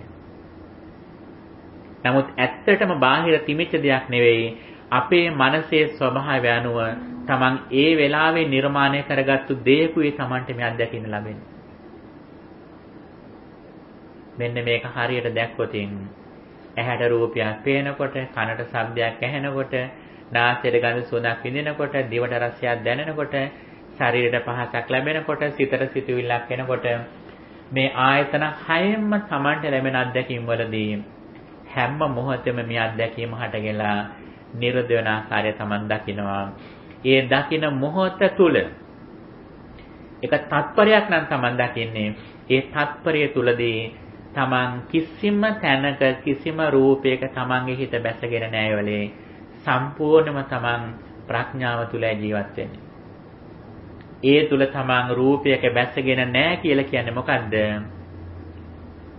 ජාති ජරා මරණ ව්‍යාධි මේ දුක් ඒ වෙලේ Taman ස්පර්ශ කරන්නේ නැහැ. වැඩි දෙයක් තියා තමන්ගේ ශරීරය මතවත් මේ ශරීරවත් මගේ කියලා ඒ මොහොතේ තමන්ගේ නුවණින් ගන්නෙ නැහැ. සම්පූර්ණයෙන්ම ස්කන්ධ පංචකයේහි සමුදේවය දකිමින් ඉන්නේ. ඒ දකින්න මොහොත තුල තමන් දරුවෙක් තියා ඥාතිවරයෙක් තියා තමන්ගෙම කියලා ශරීරයක්වත් ඒ මොහොතේ තමන් ආත්ම වශයෙන් ගන්නෙ නැහැ. තමන් දකින්නේ මේ හේතුඵල ධමෙහි හට ගැනීම නිරුද්ධ වීම විතරයි දකින්නේ. ඉතින් මෙන්න මේක මුලින් කල්යාණ මිත්‍රාශ්‍රයෙන් අසා දැනගන්නට ඕන. ඒකට කියනවා සුතමේ ඥානය කියලා. ඒ අසා දැනගත්තු දේ දිගින් දිගටම ඒ අනුවම හිතන්නට ඕන. තවත් බණ අහහා ඒකට කියනවා චින්තාමේ ඥානය කියලා.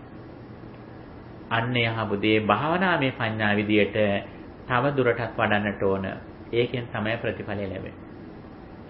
අන්නේ වඩන මාවත තමයි සතර සතිපට්ඨානය කියලා කියන්නේ. කායानुපස්සන, වේදනානුපස්සන, චිත්තානුපස්සන, ධම්මානුපස්සන කියලා හතරක් තියෙනවා. තමන්ගේ කය ගැන හොඳට බලනවා. මේ කය ආස්වාස විදියට බලනවා. සතර ඉරියව්ව විදියට බලනවා. ඒ වගේම කරන වැඩ කටයුතු අනුව බලනවා. පටික්කුල මනසිකාරයට කෙස්ලොම් ආදි වශයෙන් බලනවා. ධාතු මනසිකාරයේ විදියට පඨවි ආපෝ තේජෝ වායෝ කියලා බලනවා. නවසීවතික විදියට මේ ශරීරයේ මිය ගියාට පස්සේ ටිකෙන් ටික වෙනස් වෙන හැටි බලනවා. බලන්නේ මොකද්ද? මුලින් ශරීරයට හිත පිහිටුවලා බලනවා. ඊට පස්සේ සමුදය ධම්මානුපස්සී විහෙරති, වය ධම්මානුපස්සී විහෙරති කියලා මේ ශරීරය හේතු තියෙනකොට හටගෙන හේතු නැති වෙනකොට නැති වෙන ආකාරයත් සතිපට්ඨාන භාවනා විදිහට වඩනවා. කාලයක් මේ වගේ කායනුපස්සනාව වඩනවා. එතනින් නවතින ඊට පස්සේ වේදනානුපස්සනාව බලනවා. සැප වේදනා, දුක් වේදනා, අදුකම සුඛ වේදනා විදිහට තමන්ගේ ස්කන්ධාසාදී ඉන්ද්‍රිය ආශ්‍රිතව ලැබෙන වේදනා වලට හොඳට හිත තියාගෙන ඉන්නවා. සැප වේදනාවක් කියනකොට දැන් මට සැප වේදනාවක්, දැන් දුක් වේදනාවක්, දැන් උපේක්ෂාවක් කියලා දකිනවා. සාමිසංවා දුක්ඛං, සාමිසංවා සුඛං එහෙම කියලා සාමිස නිරාමිස වශයෙන් බලන දැන් ඇතැමිට ඔබට දැන් මේ බණ අහද්දී ඔබට හිතෙනවා ශරීරයට අමාරුයි කියලා. දැන් මේ අමාරු වුණත් ඔබ මේ හොඳ දෙයක් කරන්නේ. මේ දහම වෙනුවෙන් නැඹුරු වෙලින් අවස්ථාවේ දැන් මට වෙන්නේ නිරාමිසංවා දුක්ඛං, නිරාමිසං දුක්ඛං වේදියාමිති පජානාති. මට මේ දුක උනාට මේක නිරාමිස එකක්. මේක මම කෙලස් දුරු කිරීම සඳහා යන ගමනේදී මට එන වේදනාවක් කියලා ඒක දැනගන්න.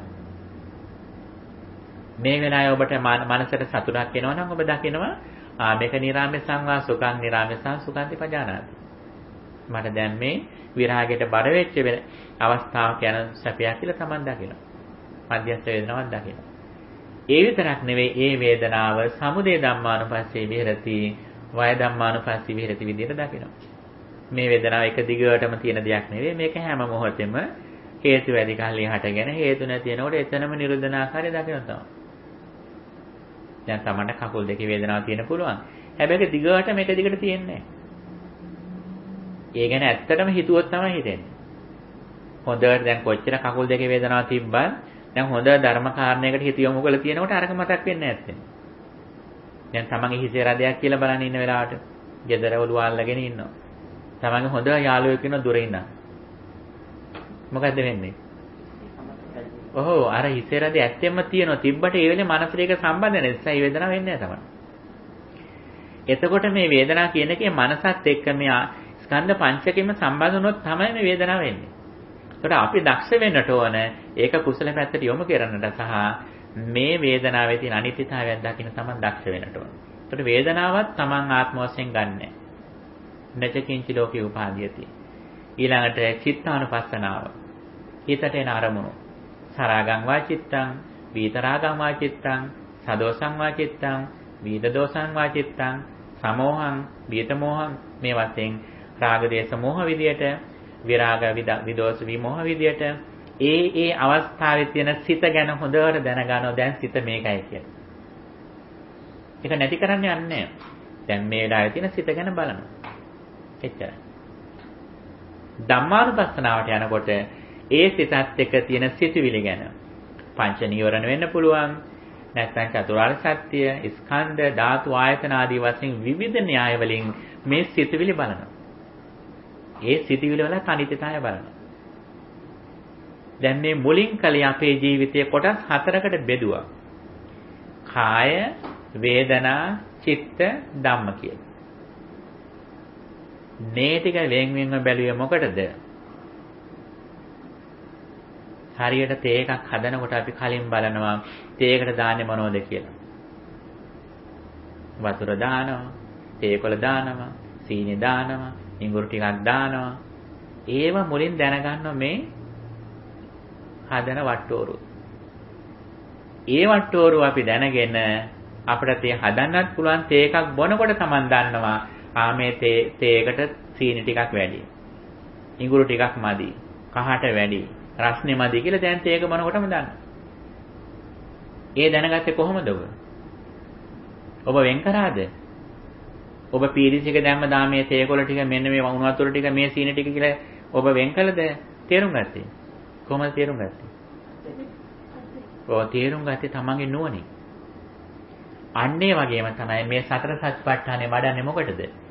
මේ වෙන් වෙන්ව වැඩුවේ අර වෙන් වෙන්ව තේ එක හදන එක දැනගන්න වගේ අර සිතුවිල්ලක් එනකොටම මේ ස්කන්ධ පංචකයේ ආවේ කියලා ස්කන්ධ පංචකයේ තේරුම් ගන්නයි මේ සතර සතිපට්ඨානේ තියෙන්නේ.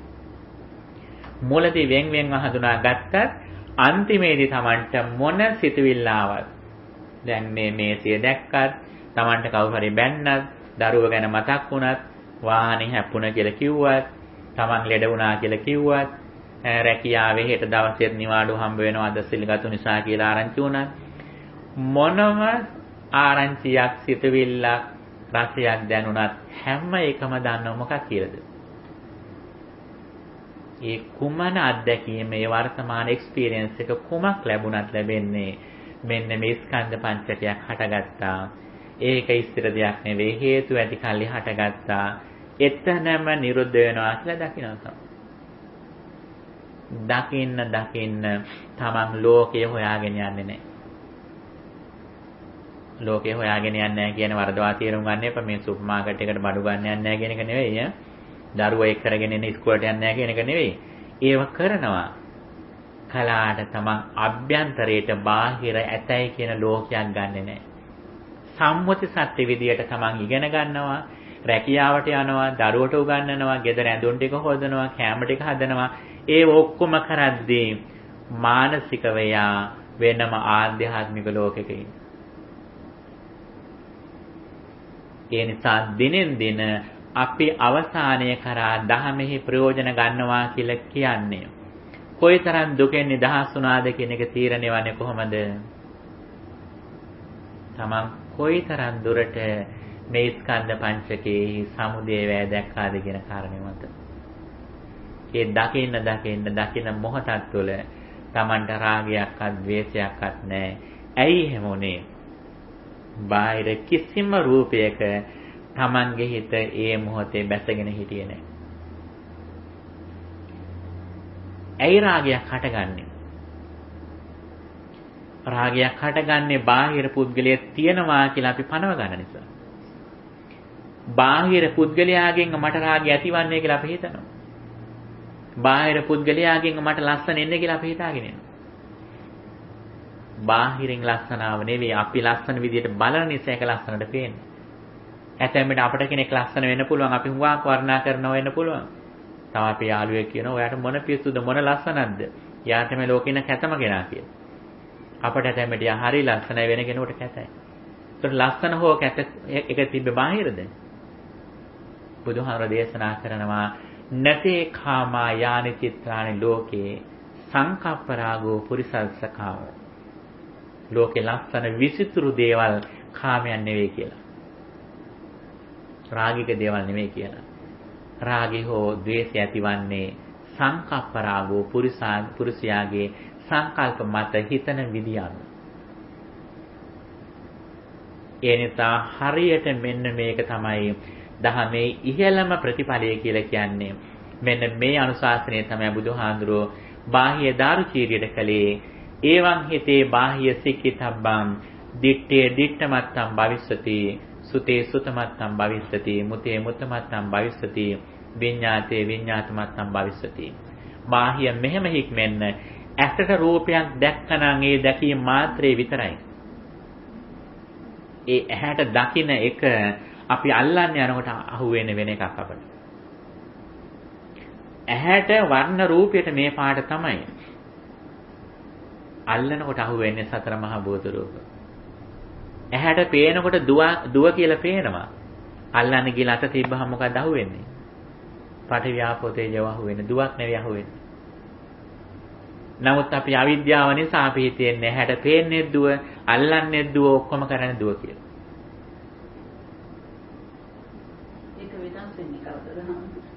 ඒක වෙනස් වෙන්නේ තමන්ගේ දර්ශනය මත. ඒක බාහිරින් වෙන වෙනස් වීමක් නෙවෙයි, සම්පූර්ණයෙන්ම මේක මානසික පරිවර්තනයක්. මනස පරිවර්තන වෙනවත් එක්කම ලෝකෙ වෙනස් වෙන දෙයක් නැහැ. අපි ඊට පස්සේ අනිත්‍ය දුක්ඛ අනාත්ම පසක් කරගෙන ප්‍රත්‍යක්ෂ කරගෙන ඒ තුල නොගැටි අපි ඉන්නවා. අනිත්‍යතාවයේ නෙවෙයි දුකට හේතුව. දුකට හේතුව මොකද්ද? මේ අනිත්‍ය ලෝකයේ නිට්ටයයි කියලා හිතන් ඉන්න එක. දුක නෙවෙයි ඇත්තටම දුක. ඒ දුක් සහගත දේ සැපයි කියලා හිතන් ඉන්න එක. අනාත්මය නෙවෙයි දුක. අනාත්ම දේ ආත්මයි කියලා ගන්න එකයි දුක. එතකොට මේ යථාර්ථයේ තේරුම් ගත්ත කෙනා අනිත්‍ය වෙන ලෝකයේහි අනිත්‍ය බව තේරුම් අරගෙන ඉන්නවා. ඒකත් එක්ක ගැටෙන්න යන්නේ. දුක් සහගත දේ ඒක යථාර්ථයේ තේරුම් අරගෙන නිවීමටපත් වෙලා ඉන්නවා. අනාත්ම සහගත දේ ඒකේ අනාත්ම ස්වභාවයේ තේරුම් අරගෙන මදහත්ව කාලය ගත කරනවා. අන්න ඒක නා තමයි පුට්ටස්ස ලෝක ධම්මේහි චිත්තං යස්සන කම්පති අශෝකං විරජං කේමං ඒතම් මංගල මුත්තම.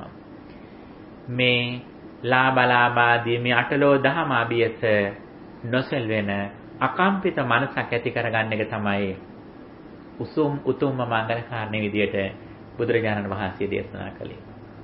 හැබැයි මේ අවබෝධය එන්න ඕනේ පින්නතුනේ ධර්මයත් එක්කමයි. සමහර අය හරිය තැම්පත් වගේ ඉන්නවා. ඒ ඇතැම්මට ලැබපු අධ්‍යාපනය නිසා වෙන්න පුළුවන්. මුල් කාලේ හැදිච්ච පරිසරය නිසා වෙන්න පුළුවන්. සසරෙදි පුරුදු කරපු ගුණධම් නිසා වෙන්න පුළුවන්. සමාජයට බය නිසා වෙන්න පුළුවන්. ඇතැම්මට කායික දුබලතාවයක් නිසා වෙන්න පුළුවන්. මානසික ප්‍රශ්න නිසා වෙන්න පුළුවන්. බොහොම තැම්පත් බලාගත්තුවත් බලාගෙන ඉන්න කෙනෙක් වෙන්න පුළුවන්. ඒක නෙවෙයි බුදුදහමේ කියන තැම්පත් බව. ඒක නෙවෙයි බුදුදහමේ කියන උපේක්ෂාව. එහෙම ඉන්න කෙනා ඕනම වෙලාවක අනිත් කාටත් වඩා කලබල කෙනෙක් වෙන්න පුළුවන්. බුදුදහමෙන් හදන මනස කියලා කියන්නේ මේ හදන පුද්ගලයා ඕනෑම බාහිර වෙනසකදී ඒකට කම්පා නොවන විදිහට ඔහු ඉන්නවා. අද අපි ඉන්නේ බාහිර පරිසරය හොඳට ඉන්නකම් අපි හොඳට ලස්සනට ඉන්නවා.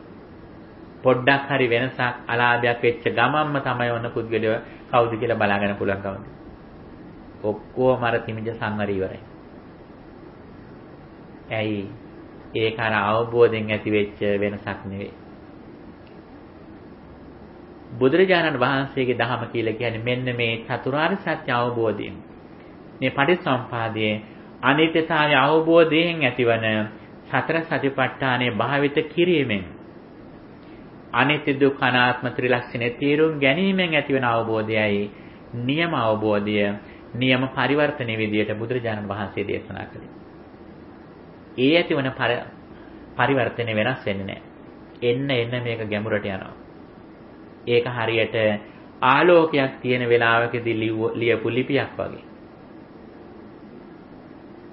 සමතේ නැමැති චිත්ත ඒකාග්‍රතාවයේ නැමැති පරිසරය සකසාගත්තු වෙලාවේ හරියට ප්‍රඥාව විදර්ශනාව නැමැති පෑනෙන් ලියන ලියුම වගේ. ආලෝකේ නැති වුණත් ලියපු ලිපිය මැකෙන්නේ නැහැ. මේ අපි ලබලා තියෙන ආලෝකය. දානමය වශයෙන් හෝ වේවා, සීලමය වශයෙන් හෝ වේවා, චිත්ත සමතේ වශයෙන් ලබලා තියෙන මේ සියලුම සාර්ථකත්වයන් හරියට මේ දල්වල තියෙන පහන් වගේ. මේ තියෙන සූර්යාලෝකය වගේ. මේක ඕන වෙලාවක නැති වෙන්න පුළුවන්.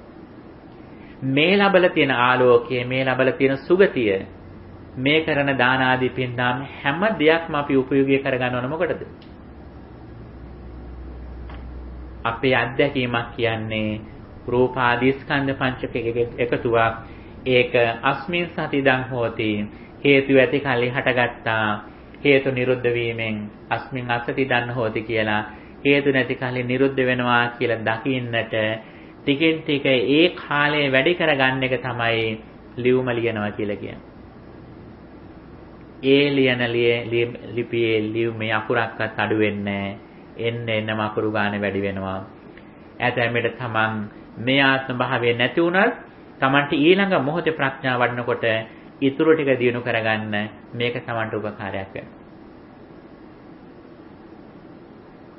මෙන්න මේ ගමන් මගේ තමයි අපි ටිකෙන් ටික ඉදිරියට යන්නට ඕන.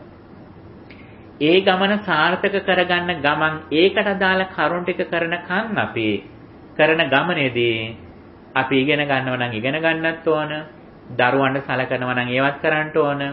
දරුවට අපලයක් නම් බෝධි පූජාවක් තිබ්බත් කමක් නැහැ කියලා. දෙවියන්ට පින් දීලා දෙවියන්ගේ ආශිර්වාදය ලබා ගත්තත් කමක් නැහැ. මොකද ඒව අපට අවුල් වුණොත් මේක කරගන්න බැරි වෙනවා අපට ඒකයි. අපි අම්මා තාත්තට අපි සලකන්නට ඕන. ඒව නකරොත් අපට මේ ගමනට අපට ආශිර්වාදයක් ලැබෙන්නේ නැහැ. ඒ හැම දෙයකින්ම ලබන ශක්තිය අපි මේ ගමනට නිරෝගී භාවය ලබන්න, දිගාසිරි ලබන්න, කල්යාණ මිත්‍රයන් ලැබෙන්න, විවේකයේ ලැබෙන්න, පහසුකම් ටික ලැබෙන්න මේ ඔක්කොමටම අර කරන ලෞකික කුසලයේ තුල ඉඳලා කරන කරුණ ටික Tamanට උපකාරී වෙනවා. අර ලෞකික කුසලයේ තුල ඉඳලා මේ ටික නොකරොතින් අපිට මේ ගමන යන්නේ කලේසි වෙන්නේ. ඔබ දන්නවා ශ්‍රී ලංකාවේ අනුරාධපුරයේ මහමෙවුනාවේ තියෙන ජයශ්‍රී මහ බෝධිය. ඒ ජයශ්‍රී මහ බෝධිය කියන අර උඩමළුවේ තියෙන පොඩි බෝධිය. ඒ බෝධිය ආරක්ෂා වෙලා තියෙන්නේ අර වටේ තියෙන ලොකු බෝධි ටික නිසා. කුලඟෙන්, අවුවෙන්, වැස්සෙන්, ඒ වගේම අලියතුන්ගෙන් මේව අනතුරු වලින් බේරලා අර උඩමළුවේ තියෙන බෝධින් වහන්සේ රැක්කේ අර වටේ තියෙන බෝධි නිසා. හැබැයි කවුරුත් අර වටේ තියෙන බෝධි වලට වඳින්නේ නැහැ. ඒ වටේ තියෙන බෝධි ටික නොතිබ්බනම් අර උඩමළුවේ බෝධින් වහන්සේ මෙතේ කල් රැගෙන්නේ නැහැ. අන්නේ වගේම තමයි පින්නතුනි අපි කරන අම්මට තාත්තට සැලකීම ස්වාමින් වහන්සේලාට කරන උපස්ථාන මේ හැම දෙයකින්ම ලබා ගන්න ආනිසංස ටික අපි උපයෝගී කරගත යුත්තේ අර මේ ආධ්‍යාත්මික ගමනේ ඉහළම ඉලක්කයට යන්නට. ඉතින් ඒ සඳහා අප්‍රමාදීව කටයුතු කරන්නට ඔබට ශක්තිය, ධෛර්යය, නිරෝගී භාවය, දිගාසිරි සම්පත් ලැබේවා කියලා අපි ප්‍රාර්ථනා කරනවා. ඉතින් මේ පිනතුණු වාසනාවන්තයි.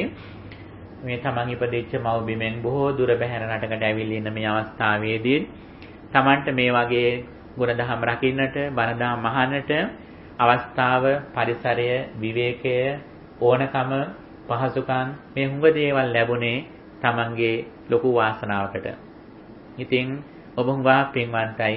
ඒ පින්වන්ත බව දිනෙන් දින වැඩි කරගෙන මේ ඊටාම දුර්ලභව ලබා ගන්නා වූ මේ උතුම් මනුසාත්ම භාවය සහ වටිනා දුර්ලභ බුද්ධෝත්පාදය අහිමි වෙනට කලින් මේ ගෞතම සම්බුද්ධ ශාසනය තුළ උපරිම ආධ්‍යාත්මික ප්‍රතිඵල නෙලා ගන්නට අපි අප්‍රමාදීව කටයුතු කරමු. ඒ සඳහා ඔබට දිනෙන් දින කායික මානසික සුවපත් භාවය ලැබේවා. මේ රැස් කරගත් උතුම් පුණ්‍ය ධර්මයන් අප නමින් මියගේ ඥාතීන්ටද අනුමෝදන් වෙත්වා. පින් කැමති දෙවියොත් මේ පින් අනුමෝදන්ව දිගාසිරි ලබා ඔබට ආශිර්වාදය සලසා දෙත්වා කියලා අපි ප්‍රාර්ථනා කරමු. ආකාසට්ටා ච බුම්මට්ටා දේවා නාග මහිත් පුඤ්ඤන්තං අනුමෝදිත්වා චිරං රක්ඛන්තු ශාසනං. ආකාසට්ටා ච බුම්මට්ටා දේවා නාග පුඤ්ඤන්තං අනුමෝදිත්වා චිරං රක්ඛන්තු දේශනං.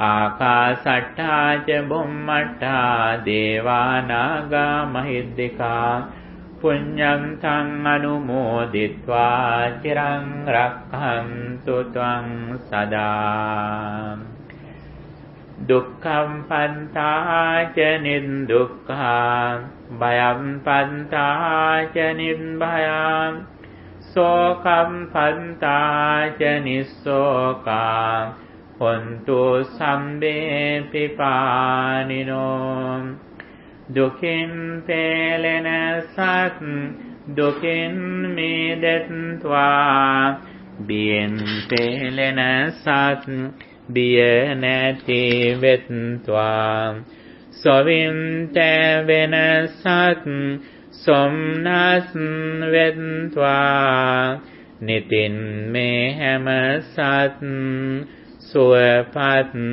වෙත්වා හැම දිනාටම තෙරුවන් සරණයි